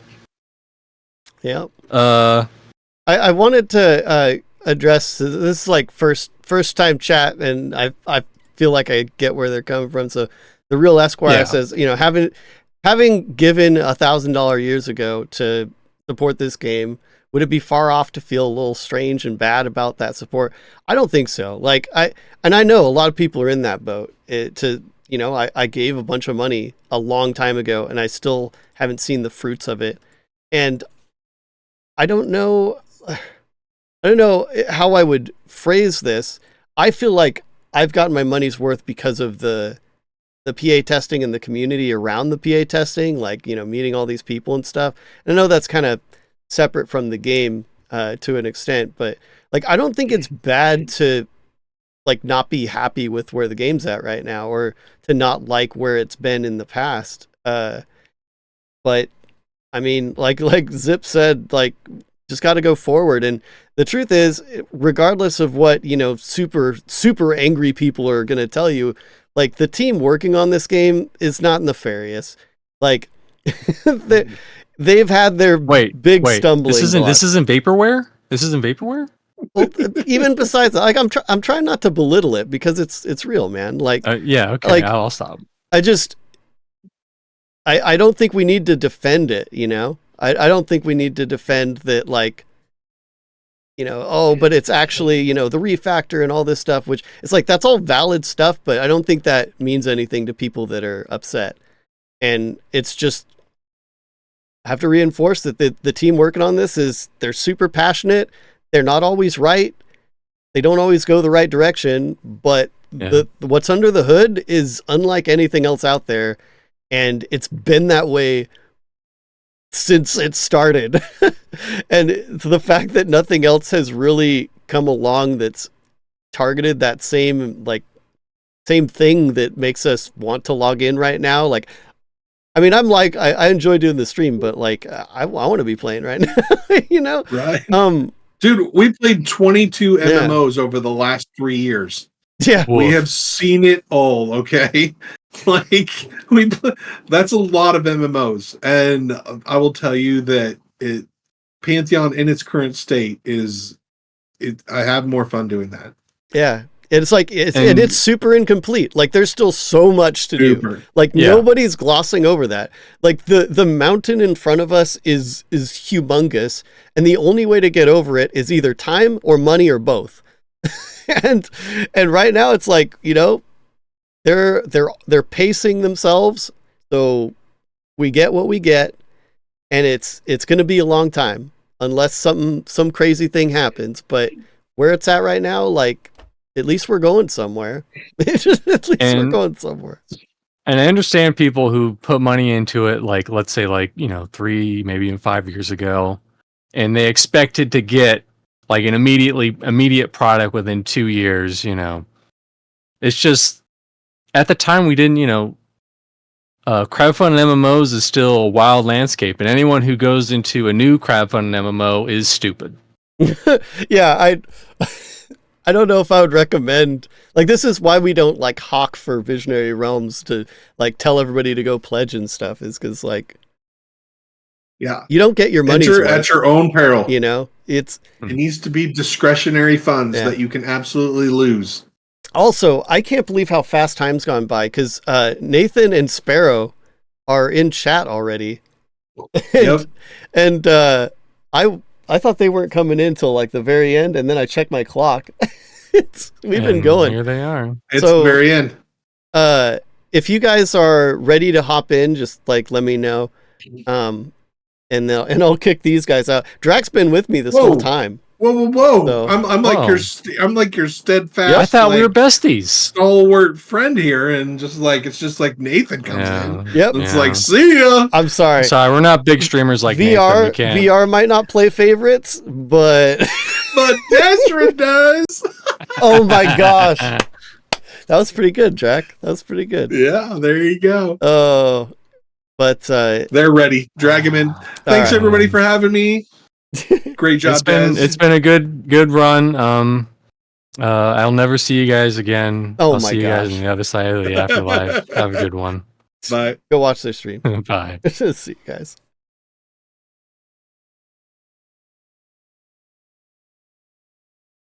All right. It'll just take me a second once you guys get your cameras up, and I'll get your names correct. Go. Capital F. Pulling mine up now. Awesome. Let's see. You're not Draq, that's for sure. No fireballs for Nathan. Not for Nathan. Although Nathan played a wizard once, right? Yeah, I like Wizard. Wizard's like I mean, it's a fallback class for me, right? Like I love the idea, but I usually don't like go long term. You know, I like the range DPS. a favorite in my mind. I love the Wizard. Perfect. All right, let's see. The names are there. Nathan's name is also a large one. There we go. You're Nice, quick editing. I gotta. You like that? I'm trying to get better with my. That's not easy to do when you're live. It's really not. The streamers know. The streamers. Yeah, it's not easy to do quick edits on the fly. That stuff's rough. So hey guys, welcome to the stream. We've been kind of chilling for three plus hours now. Can I start this by saying, number one, Desert, I love you, and I'm so sorry, but I have limited amounts of puppets, and I had to pick one for you, dude. So I paused to like be like, all right, so what did Nathan do to me? And I'm like, I am the most basic, generic dude. And that's fine. Could have had my flaming orange hair. It could have been so much worse. Poor Desiree's puppet's not even finished yet. It's like an incomplete totally puppet, fine. but totally fine. But I was trying to find something fairly unique for people if I could. Yeah, that video was just epic, by the way. But anyway, Sparoh and Nathan are here to close out the stream with me. As we've been doing this whole time, and I've seen folks from you guys' streams pouring in here, so may as well kind of explain. So the verbal NDA is dropped for Pantheon, and so we're using this stream as a AMA, so ask me anything. If you have any questions about pre-alpha, whether it be now or in the past or whatever, we're allowed to talk about it. So ask them in the chat. If we miss your question, ask it again. I don't care. I'm not going to fault you for trying to get your question asked. But yeah, that's the gist. So let's see what we can do with this last 45 minutes. Yeah, doesn't it feel weird that we can actually just say anything now? Like, I still feel like really guarded about it, and I'm trying to just no, you can say everything. I'm just so used to years now. There was how something. Am I enjoying the Paladin? Oh. I'll say this about the Paladin. It is exactly as promised, right? It did come in half baked, but it was fun. I had fun from the get go. I felt like a Paladin at level 1, which is rare. Usually in games like at level 1, you're gonna feel like one at some point. You're looking forward to level 6 or whatever when you get that certain ability. I did feel like a Paladin from the beginning.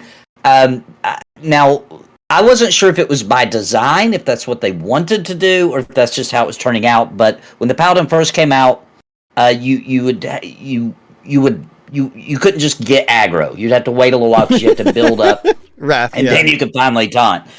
They did fix that now. You can taunt right from the beginning. But once again, we were me and Desert and Sparoh and Bounty and a bunch of us were playing, and we were just kind of playing it as if that was a mechanic. Like that's the way Paladins were built. Just wait to go crazy. I actually love that. Everybody hold off. And I kind of liked it. I had fun with that too. I'm a very flexible guy.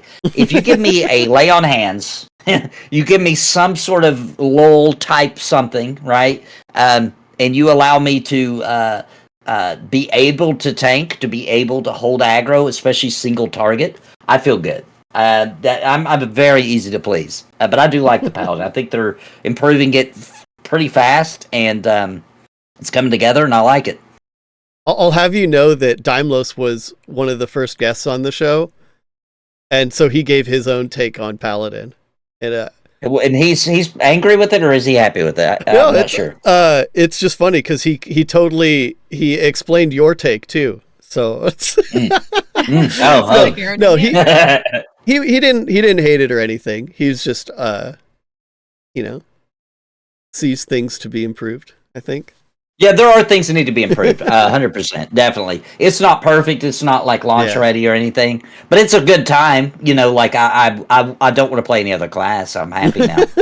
I feel content. I feel content. There you go. You're not going to jump on the warrior train? I mean, I may have to roll warrior, right? Like just to check it out. I want to see what about that block mechanic, etc. All that's warrior just curiosity. Coming up as soon as the patch but drops. I won't go long term with it, right? It's like you know, it's that summer girlfriend kind of thing. I mean, it's the same thing I would do with Druid. Like, I'm just gonna, regardless of the state of the class, like I would play it. But, right. What the class fantasy. What it are feels you playing legit. right now, Sparoh? Now I mainly play Shaman, and I really enjoy it because my Ranger, who is my favorite that I'm waiting for, at least I think it'll be my favorite. I haven't tried it. Yeah, the Shaman's fun. It heals, it dots, it debuffs, it buffs. You know, I like my druids to do everything. I like the Shaman because it does everything too. So yeah. I think they've gotten the heals back to a better spot where it's actually kind of challenging. If you're fighting whites, yellows, oranges, it's actually with a single healer a little tricky to keep everybody alive, especially the paladin. We were talking about that earlier. How like I mean, in my opinion, like that heal nerf actually was great.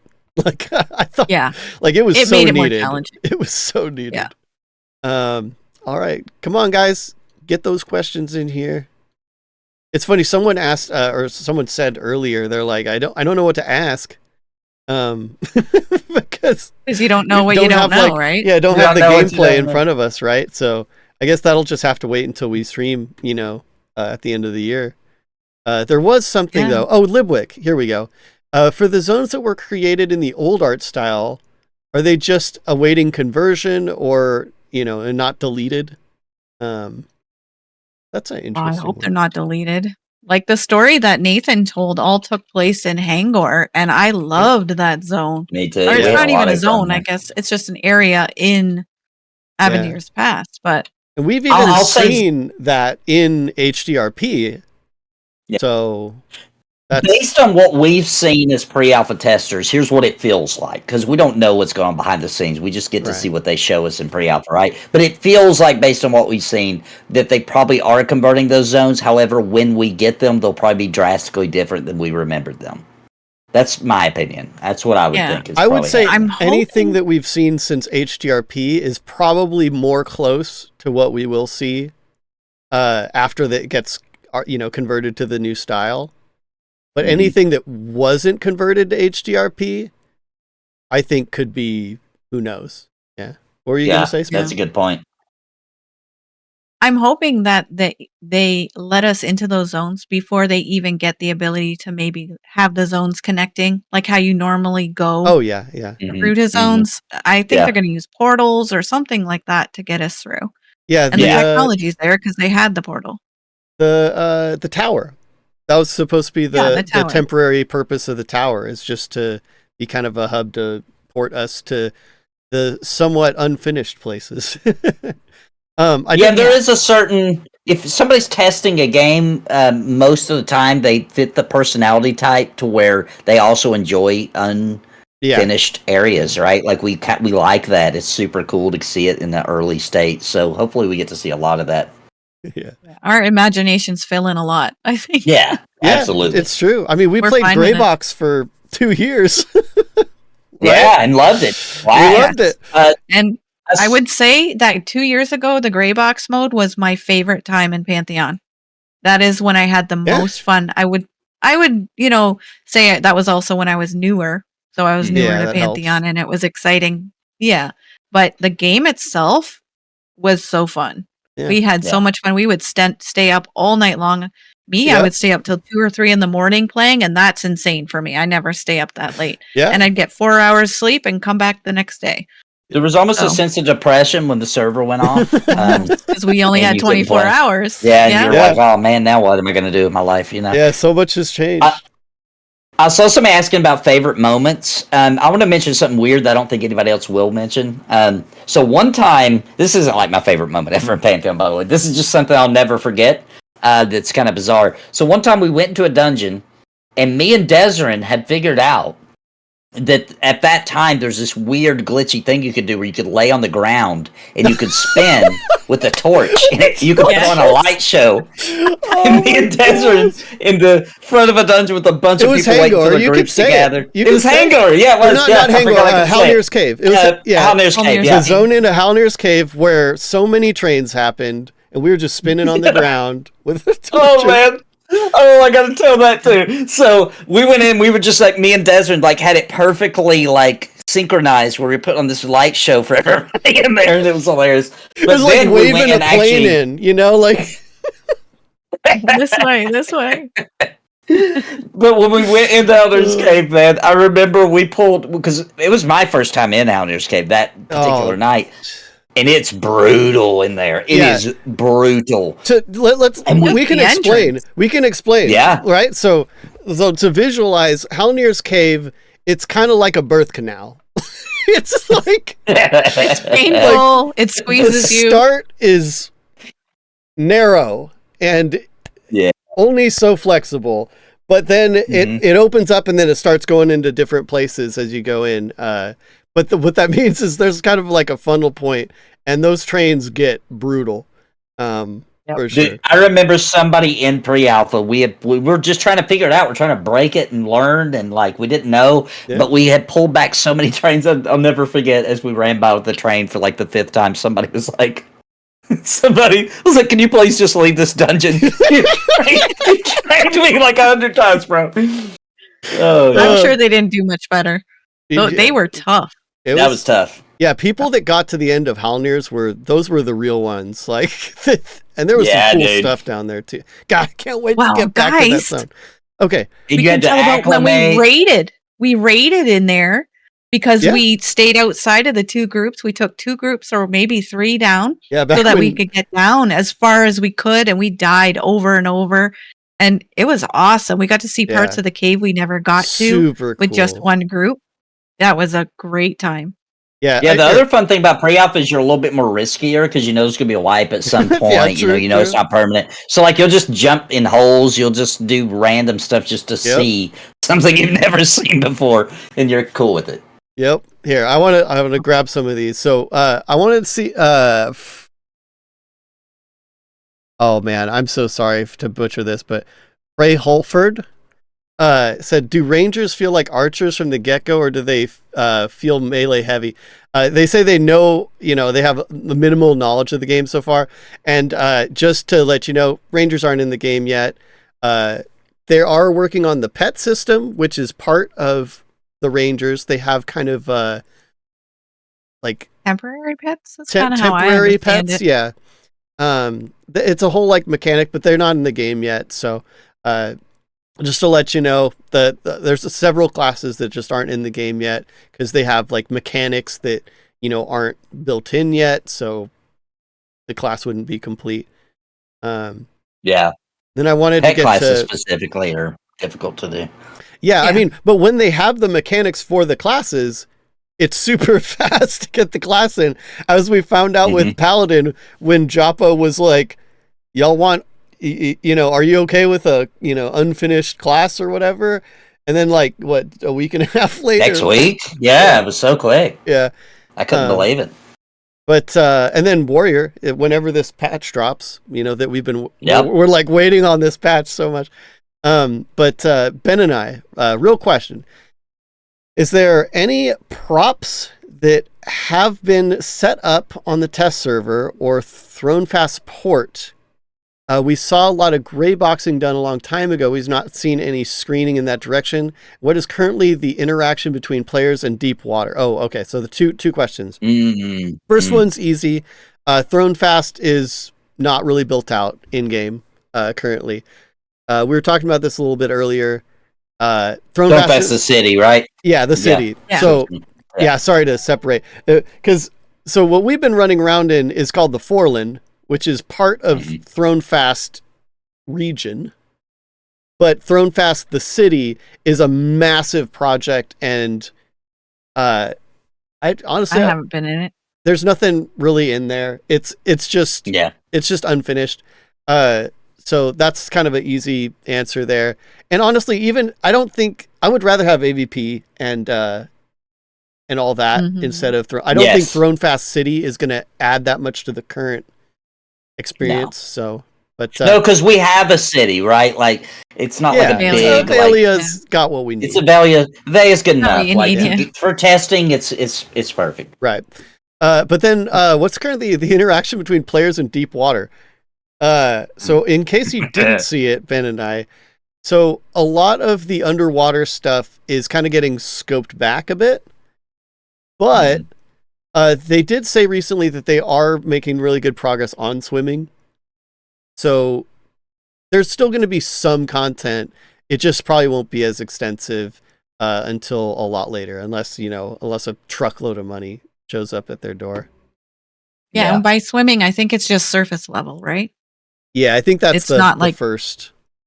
Yeah, the first iteration. Yeah. So for now, if you just all that won't be. If you just jump on some water right now in pre-alpha, it's a little dangerous. You'll probably just walk across it, but you could fall through. So people tend to just avoid it. Yeah, it's like falling to your death. Yeah, you don't really. It's like ice water, thin ice water. You don't. Yeah, like a frozen lake that just froze. It's so tempting because there's an island in the Foreland, like in between like where we're at and Thronefast the city, that has like a camp on it. And the only way I know what you're talking about. Yeah, the only way to get there is to swim. But it's such a bad temptation. I know. I thought about rolling a new tune just to see if it's even possible.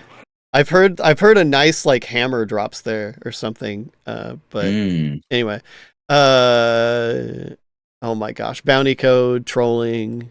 What else we got here? Trolling us. Renarius answered the question. Sorry, I'm a little behind, guys, trying to catch all these. Great, you guys have questions though. Awesome. Yeah, I love it. And again, if we miss your question, just ask it again. I don't care. They're waiting for Scar to bring Ranger in the game. Ugh, churro. I'm hoping they're secretly going to get rid of Scar as Ranger. Man, I'll be upset if the Scar is like the next race out, right? Like that would make me upset. They were just talking about that earlier today. So the next race is Ogre, and then the race after that's Gnome. Right. Okay, I'm interested to see what both those turn out to. The fish people, the Mer. What happened to them? That would have been like pre-art style change. I think the art style change kind of changed their priorities. Why would it change the race though? Well, because they had worked on the Dark Mer, in the like previous to the art style change, but then the art style change redid the humans. And I think they're doing Ogre and then Gnome because they're like the largest and the smallest race.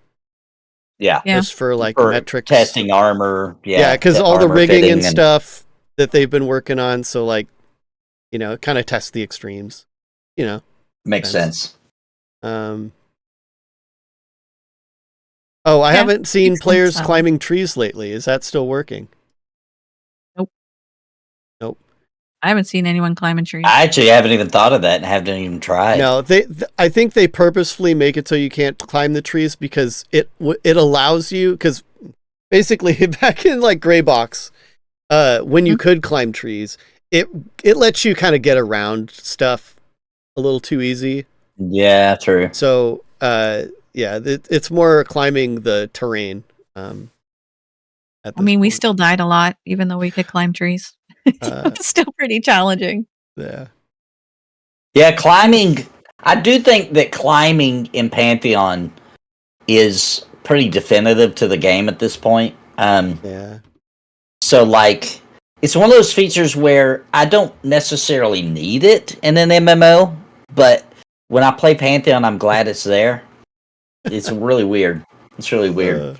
I like it when it works. When it doesn't work, it just makes me frustrated. Like when you get hung up on ledges or you have to go down and go up. I think it's just a skill issue.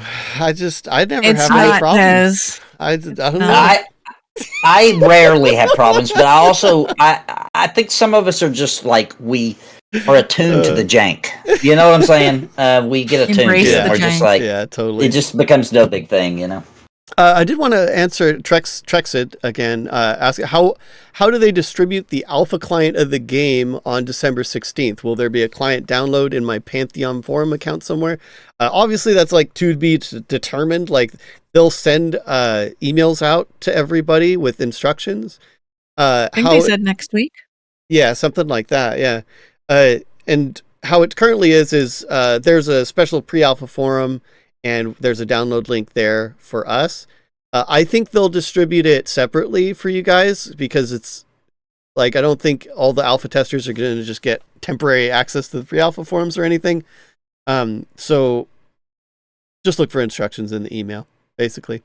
Yeah. Make sure to whitelist Visionary Realms.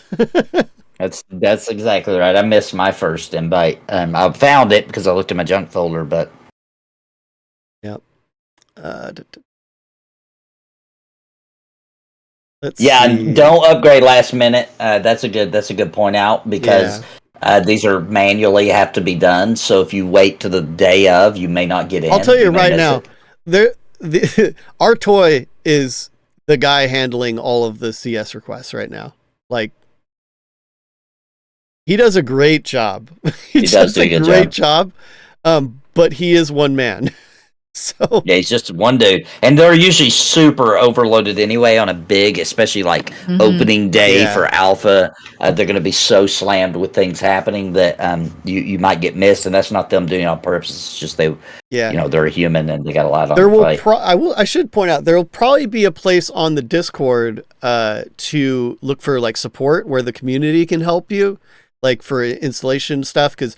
Otherwise, like our toy just gets like a billion support tickets with like people that just didn't read the instructions and don't know how to unzip a file and stuff like that. So like it'd be good to not overload him with that stuff.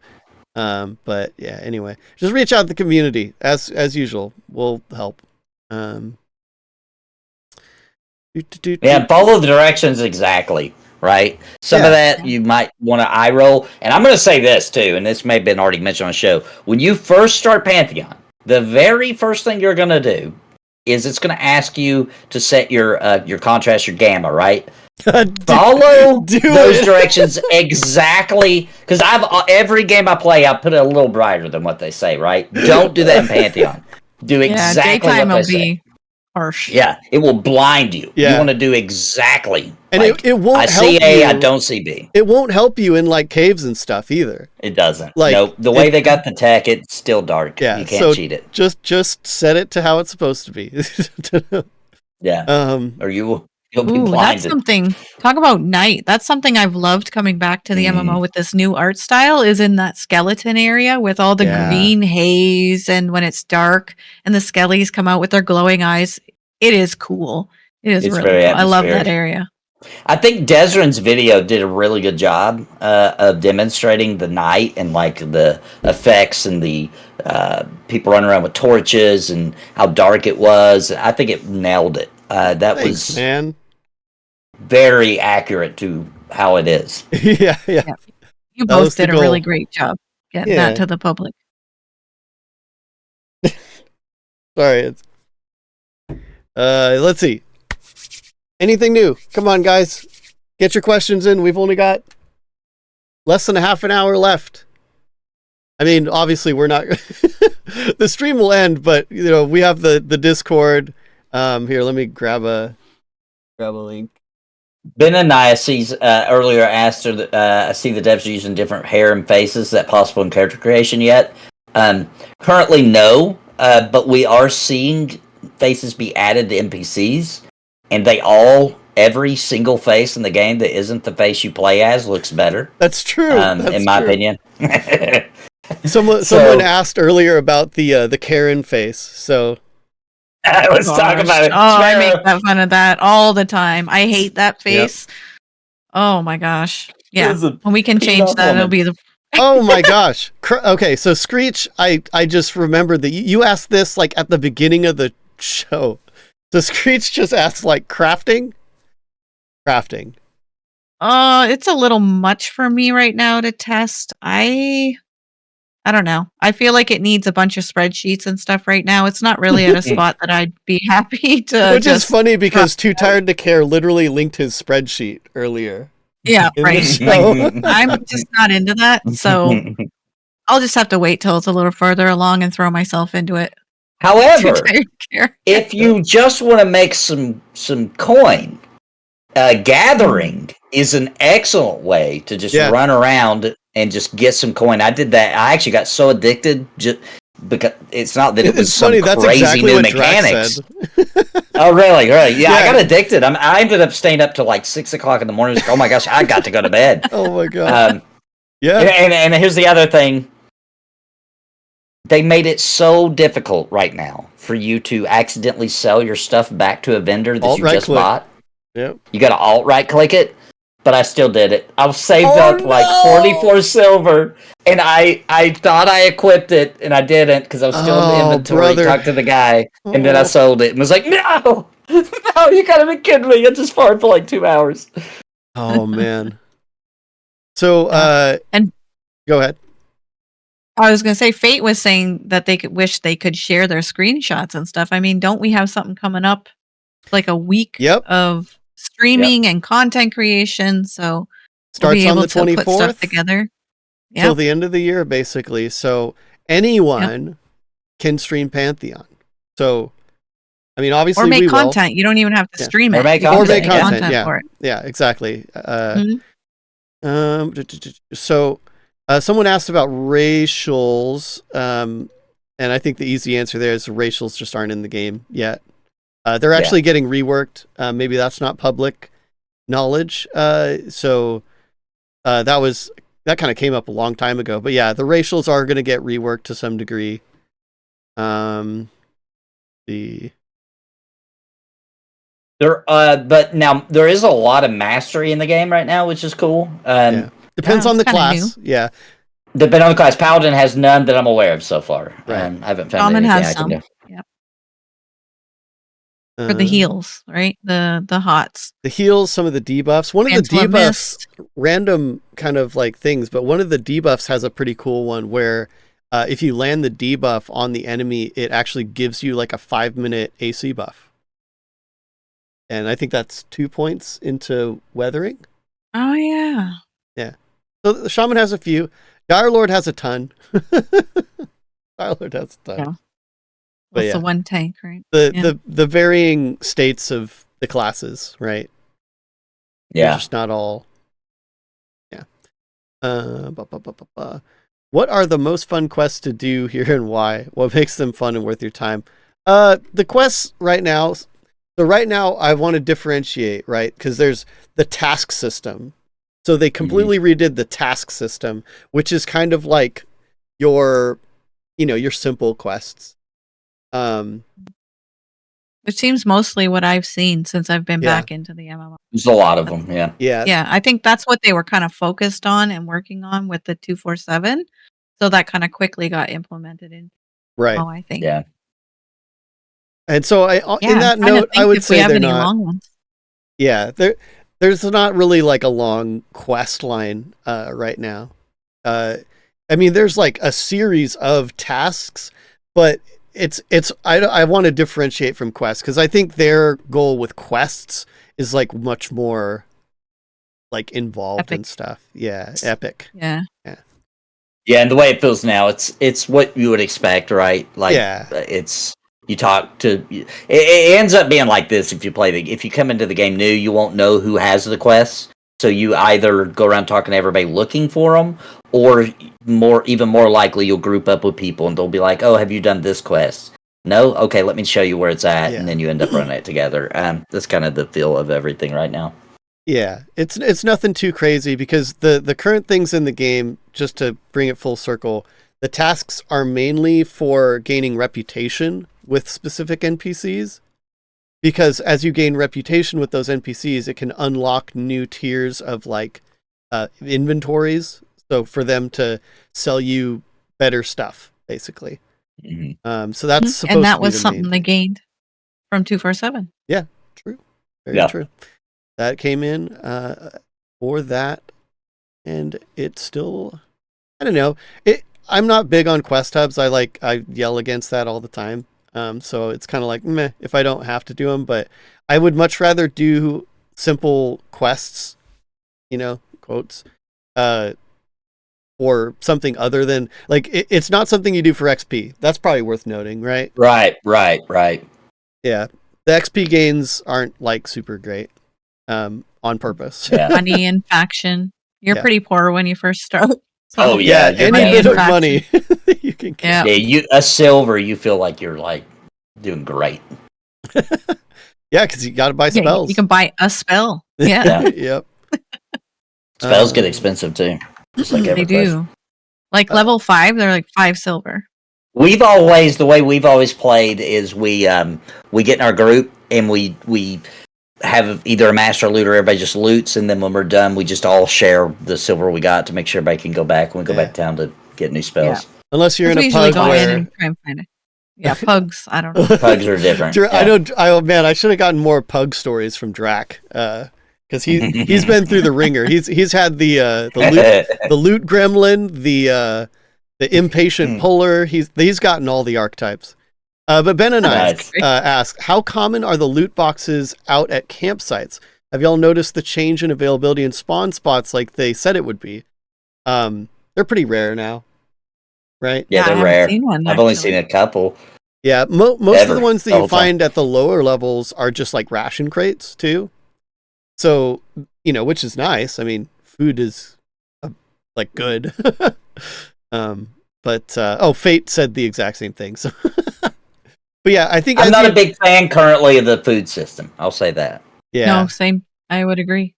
Yeah. Seems forced. I don't like. Yeah, we actually, I think just before you guys got here, we were talking about like the hydration and hunger meters. Like, but the food itself, it feels. I like the buffs that the foods give. Yeah. Because those are really like they actually matter. Yeah. Yeah. It again feels like taking another genre and trying to shove it into the MMO where it doesn't really fit. Yeah. That's how it feels. Trexid again. Itemization question: are they using the EQ style? For example, I need a FBSS, so I'm gonna farm Frenzy and lower Guck to farm that item. Is that how it's set up? Names have an expected loot table. This was a conversation on the Discord that I keep referencing throughout this, but yes and no. I mean, names definitely have like specific items, right? Yeah. There's also like certain mob types that you'll go after, right? True. So like we played not too long ago and I needed a shield, obviously. And so we went and bought things that drop shields, like skeletons. I think the goblins might drop them, but I haven't seen it. So we went and fought skeletons till we got my shield, right? Yep. We got some other cool stuff too. So it feels the same, but it's fundamentally maybe just a little bit different. Yeah, and it doesn't seem like you sit in one spot the entire time to farm an item. It's more of a mob type, like you said, where you're kind of looking for that drop. But there are still names. There are still names, and they do have their own loot tables. Yeah. So I think as the game progresses, there'll be more of that, and it just doesn't feel very pronounced currently. Yeah. But I think that definitely will be a thing. But also, the names wander around.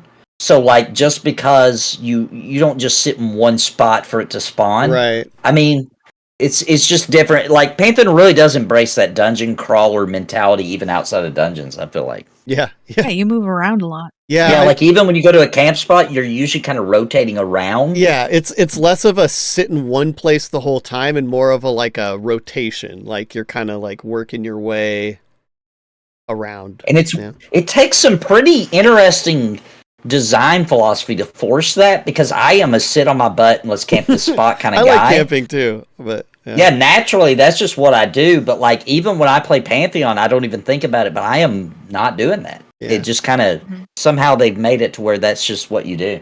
Yeah. I wonder too if part of it is that there's so many people in there that it gets crowded in spots, and you're like, oh, let's go to that other one. They have blues over there. I think or you're something. right. So we end up moving.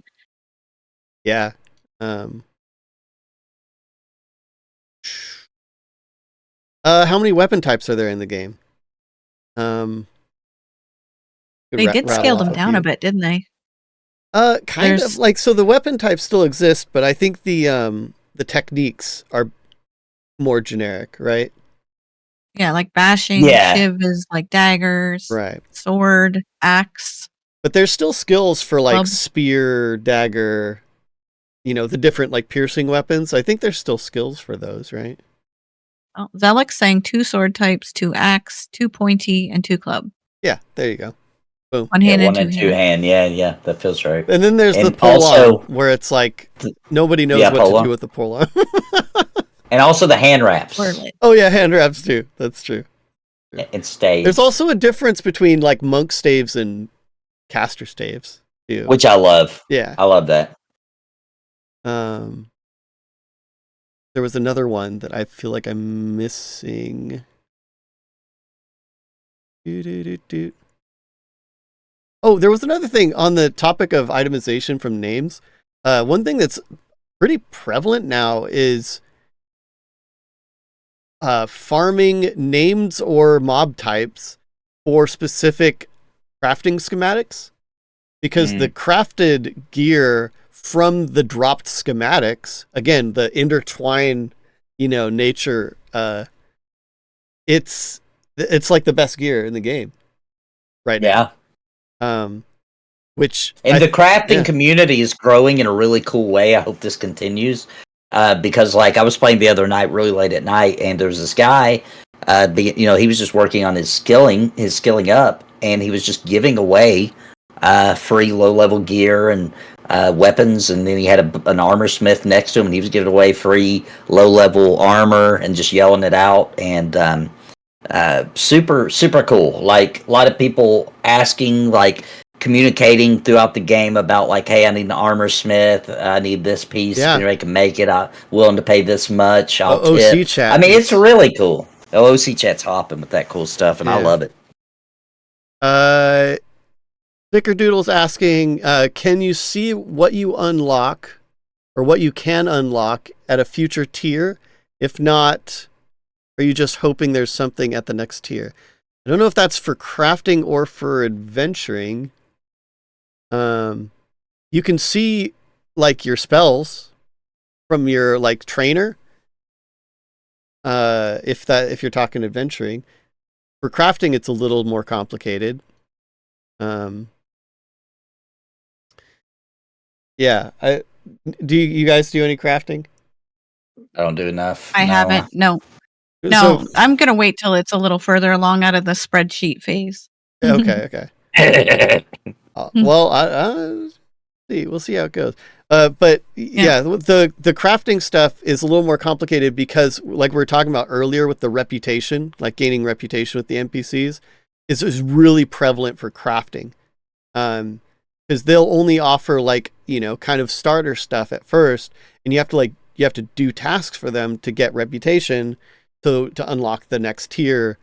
But it's not related to like your crafting level or anything. That's what's kind of cool about it, is if you wanted, you could technically, I guess, just like unlock, a high tier of a particular merchant, and I guess you could like just sell like the schematics, right? Like if you wanted to. Maybe if they're tradable. Yeah. If they're tradable. Yeah, I can't remember if they're tradable, but yeah. Oh, Trexid, here's an easy one. Is encumbrance in the game? Does money add to it? All right, guys, go for it. I mean, I've never had it affect me, but maybe because I never have any money. You can't get encumbered. I've been mostly. You can definitely get encumbered. Yeah. You can definitely get encumbered. I don't know about the coin though. Nope, coin does not. Definitively, coin does not. But I could tell you guys haven't done any tasks, because that's like one of the most early on tasks is to carry. Oh yes, I did. The heavy stuff. Yes. Yeah. Oh yeah. Do that. Yep. There's like 3 of them. Where it's like, if you have anything else in your inventory, you're overburdened. You're slow. Yeah. You are slow. Yeah, but it just slows you down. So. Yeah, another pro tip, if you're slow for no reason, you're like, I'm not encumbered, this is strange, you probably need to eat some food. Yep. Oh yeah. That helps. Because the Zealot had hunger that. and Yeah. Yep. Again, those could go.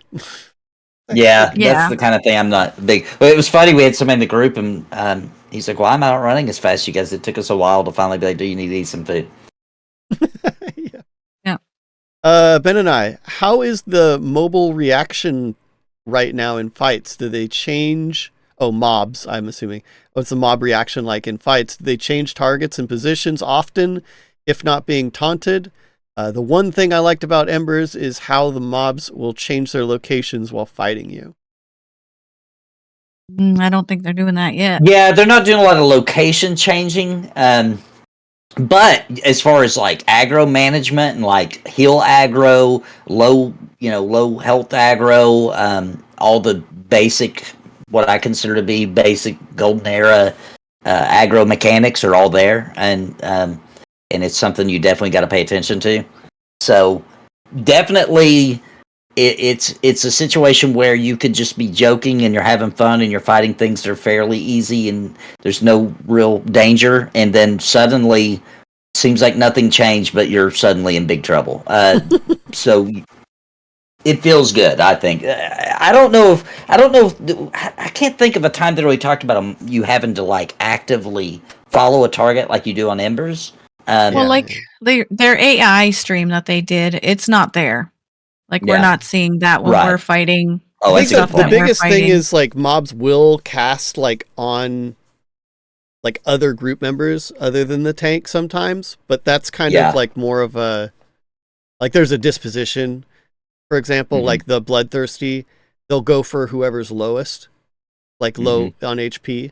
So and you get in a groove, and then suddenly they'll turn around and cast something pretty devastating on one of your party members and throw you off guard. Yeah. Valkron, they're doing a whole week later this year, starting on the 24th, where just anybody with pre-alpha access can stream the game or make content for it or whatever. It's just going to be open fair. I can't give a date on this, but obviously they're trying to do it before that. We just don't have a set date yet because of some animation updates they want to do before they show the game off the next time.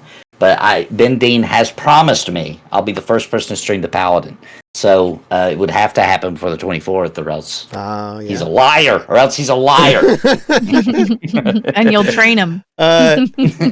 Just so we could like kind of get through these real quick, because like 10 minutes left or so. Feel free to just tag me so it highlights it. I feel like I missed a ton. Feel free to repeat yourself.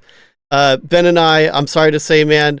So he says, can you see the Silent Sanctum from any high vantage point looking at the Silent Plains? They blocked us. us. We PA testers were a little too rambunctious, and we kept testing the limit. We kept glitching ourselves into Avendir's Pass, which was super not done. And so they actually blocked off around Thronefast. So when Avendir's Pass is done, or when we can get to Avendir's Pass, like maybe we'll be able to see a little bit more. But they're our own fault here. Yeah, when you're at a theme park and they're working on the new attraction, you can't see it just yet. That's kind of what they do to us. Yeah. And we've been in Thronefast a long time.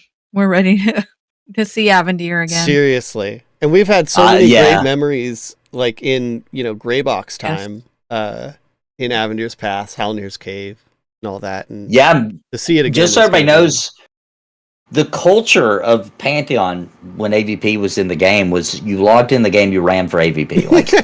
because Thronefast would crash.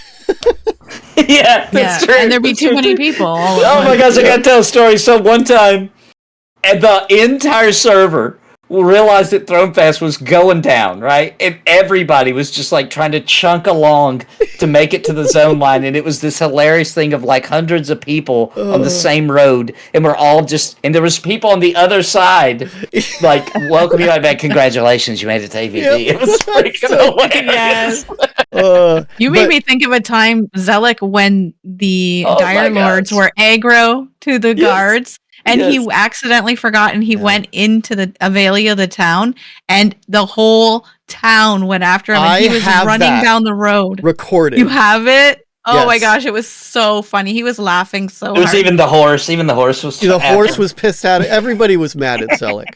Even the horse was mad at him. You know, but hey, great. That's why we have vinyl, though, right? All the know, all the limitations of the old networking system. Like, we have hundreds of people in Thronefast. Like, it's nowadays, and it's totally playable though. That was not crazy the case how previously. Yeah, it was not. It was brutal. But yeah, like it's kind of their network code is impressive because there'll be so many people, and it will. I'm not going to say it's perfect, but like it's pretty impressive sometimes. And they're really quick on the fly about mob. Making sure mobs pop if there's more people, etc. So I think they've made some major strides on a structural level of Pantheon. They've done a lot of great things. That's kind of the general gist. Is like we've had a lot of years of building a foundation, and it feels like okay, finally we're to the point where the stuff that like players care about. Or the stuff that players think they care about. Obviously, all players want like a stable game that runs well, that doesn't crash all the time, and like, but they don't want to wait for it. Yeah. But yeah. I think Pantheon technically did the smart thing. Like, I still think maybe it took them a little longer, you could argue, than it should have. But like, who are we to really judge them on that? Well, what do we know?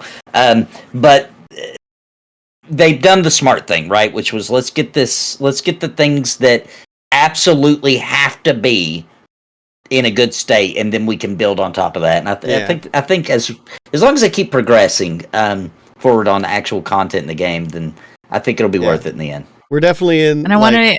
Sorry, go ahead. I was just going to say I wanted to answer Valkron that it's not officially going into alpha. Yeah, it is still pre-alpha. They are just letting in the alpha pledges once a month, I'm guessing. Yeah, it's not officially a month, but no, we're kind of thinking, yeah. Maybe nice. I don't know. They said the schedule's coming out next year sometime, but right. There's this 24-hour. The cool thing about VR too is that if after they've done this for a little bit, I could see, and I'm only judging myself for the way they did pre-alpha because we used to only get in once every few months. You know what I mean? If the testing actually helps them progress, I could see them in sometime in the future opening that up and doing more and more play tests with the alpha testers. Because it'll end up being beneficial for them. Like I said, it's stress test. It's like a free stress test. Just every once in a while, pile everybody in, make sure it all holds up or doesn't. So yeah, yep. It might not. We'll see. Might not. We'll see on December 16th, right? Yeah. I would say go in with the expectations that there's going to be some issues because this is the largest player load they've had. So obviously there's going to be some weird stuff happen. So go in with those expectations. Like don't come in immediately but oh my gosh, I'm going to hit level 20 and nothing bad is going to happen at all. No. Yeah. So we're kind of like at the end of time. How are you guys feeling? Do you guys got to head out? I don't have to head out. No. Or do you want to do a little bit of overtime? Let's get a last bundle of questions. Sure. There's some questions there. Absolutely. I might get a little slap happy, but I'm happy to do it. It looks like so the currently there's an ad rolling apparently, but okay. All right. Ad break has ended. Everybody's back. Hopefully. All right. So. Nathan and Sparoh, we're going to do a little bit of overtime.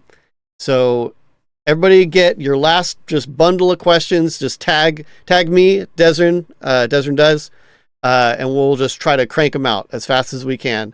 And then we'll just be shutting it down for the night. It's been a long one. Yeah, I'm gonna have to go back and see the start. Unfortunately, we had our weekly stream. Yeah, it was impossible to really time this well. That's for sure. Yeah, but alas, well, there's so many streamers and there's also like I said, to the guys earlier. It's like, we're not going anywhere. Like, there's a Discord. Like, you know, you could ask us stuff from here till the end of time. That's fine. Grix, druid, shaman, or cleric? What race? I would love to hear this from like different perspectives, because like you're a tank main, and Sparoh, you're a healer main. So. Oh, that's true. We will have different. I'm a perspectives deeps main. Well, okay, you're a ranger main. I see what you mean. You were a right now. I'm a druid main, and you changed. Well, I found out because it wasn't like the druid that I like, with the shape-shifting and the kind of do it all. They're really mainly a healer, and I'm not mainly a healer. Yeah. So, Nathan, druid, shaman, or cleric? What race? Oof. Currently, I mean, I can't pick druid, so currently I would pick shaman. Right? Like, shamans are really great. However, at launch, what I expect, cleric. Yeah. I'm a big fan of the cleric. The buffs, they can get in there and get scrappy with the mace. I'm just a big fan. And you gotta keep in mind, I'm a weirdo. I'm not a meta guy. I'm more into the fantasy of what's happening, right? So clerics just feel right. They feel good to me. I like them. They're belong to the same church as the paladin. You know what I'm saying? Like, it's got a good feel. But for race, Dark Mirror, man.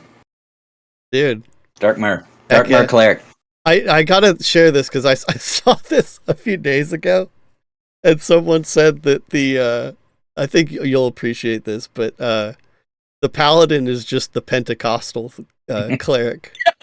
It is. It's so true. Anyway, it really is. Anyway, Sparoh, what is druid, shaman, or cleric? Shaman. I like being able to do a little bit of everything. Yeah, it feels really good right now. I mean, for now, obviously, I'm gonna pick the shaman and human because that's the only option. But you know, when the time comes, it's gonna be Archai Druid all the way. Yeah, I'm not even sure what race I would pick for shaman.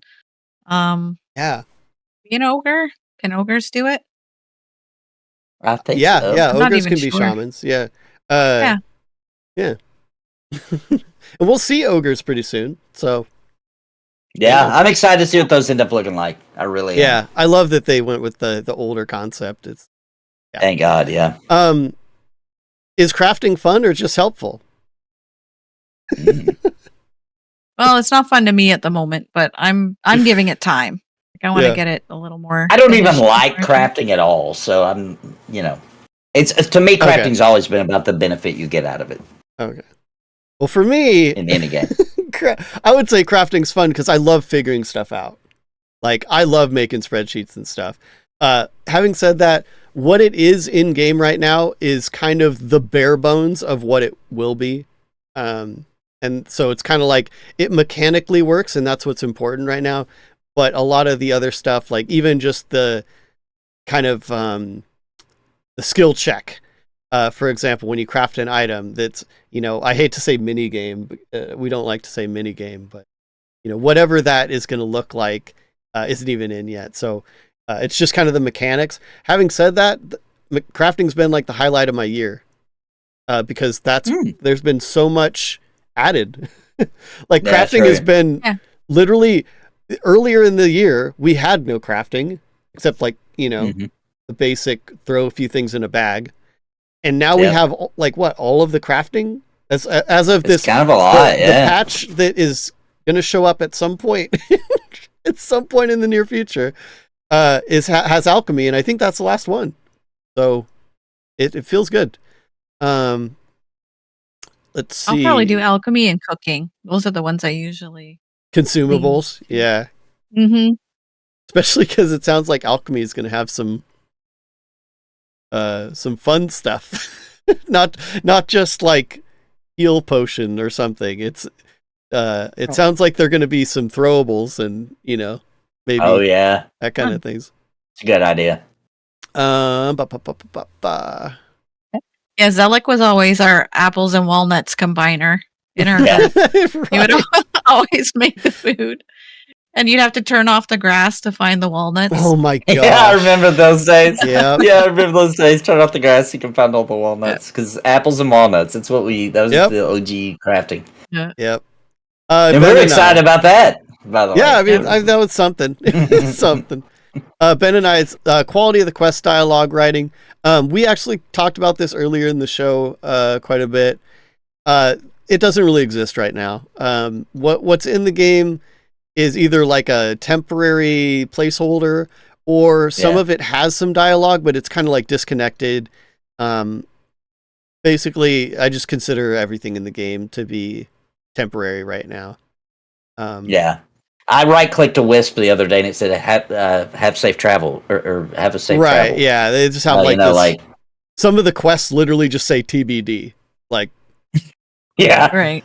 But like some of them do have flavor text that's some of it's fine. Good. But I think it's just there's no quests right now, right? Yeah. So it's just tasks, which are kind of these little brief, spurts.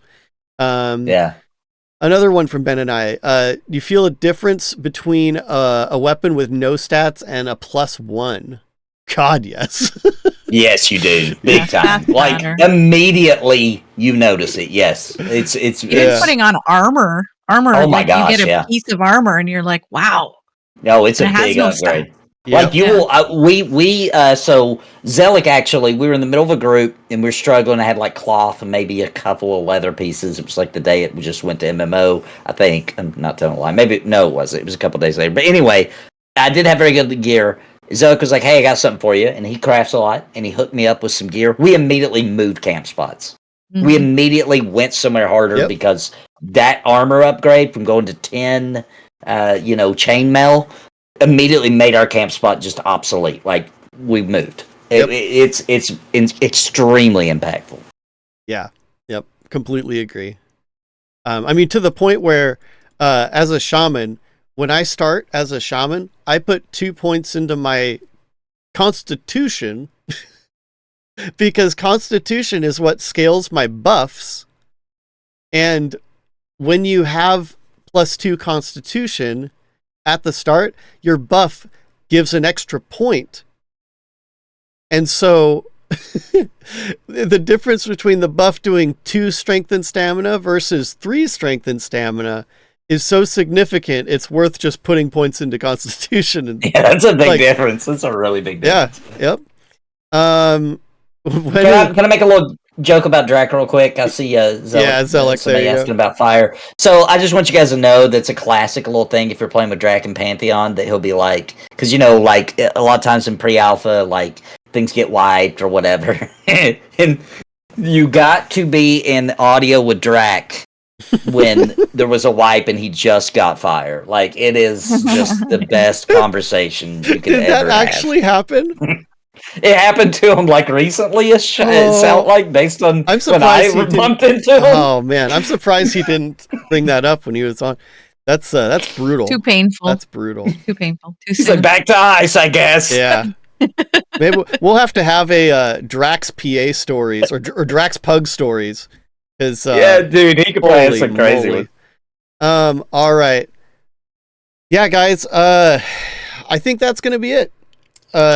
Nice. It's been a long stream. Thank you, everybody, for hanging out. Like, we kind of had a lot of people just hanging out this whole time. I really thought everybody was going to leave after, like, the first hour, but it was great having everybody. Thanks for all the questions. I hope this has been a valuable resource for you guys. And once again, here, let me paste this into chat. If you're not in the Pantheon Plus Discord, feel free to jump in there. Ask questions. I mean, the verbal NDA is lifted, so we're not confined to just a stream or anything anymore. Any closing thoughts, guys, about pre-alpha or the current age of things? I think everybody is aware. I'm super happy that it's back to the MMO, and I've loved being in every time. Every minute I'm in, and I stay in a lot longer than I should a lot of times. So, just feeling really excited about the direction where it's going and what's been done over the year too. Even though it was a rough year, in my opinion, it was a Yeah, rough it was. year. Yeah, no doubt. It's feeling good right now. I'm feeling good going into 2024. So my word of the year is optimism. Wow. Love it. Yeah. All right, Nathan. I just want to say that like Pantheon is it's a special project. It's I'm involved, which a lot of you are too, in a lot of different projects that are coming along or being worked on, etc. And there's a lot of cool ones out there. There's a lot of cool ideas and everything. But nobody, no matter how big of a fan they are, no matter how dedicated they are to the kind of classically spirited MMOs, nobody is doing it this way. It's one of those things where it's like there's tons of open world games out there, but there's not a new Elder Scrolls, right? And I'm not talking about ESO, I'm talking about Elder Scrolls. It's kind of that same feeling where it's like Brad's DNA is imprinted on this, and I was really scared with the refactor, with the graphic change, with, all these things. I was really just terrified that it would be lost in the sauce. And it's not, man. It's really not. It's there. It's like this is staying. It's been there since day one. It's still there.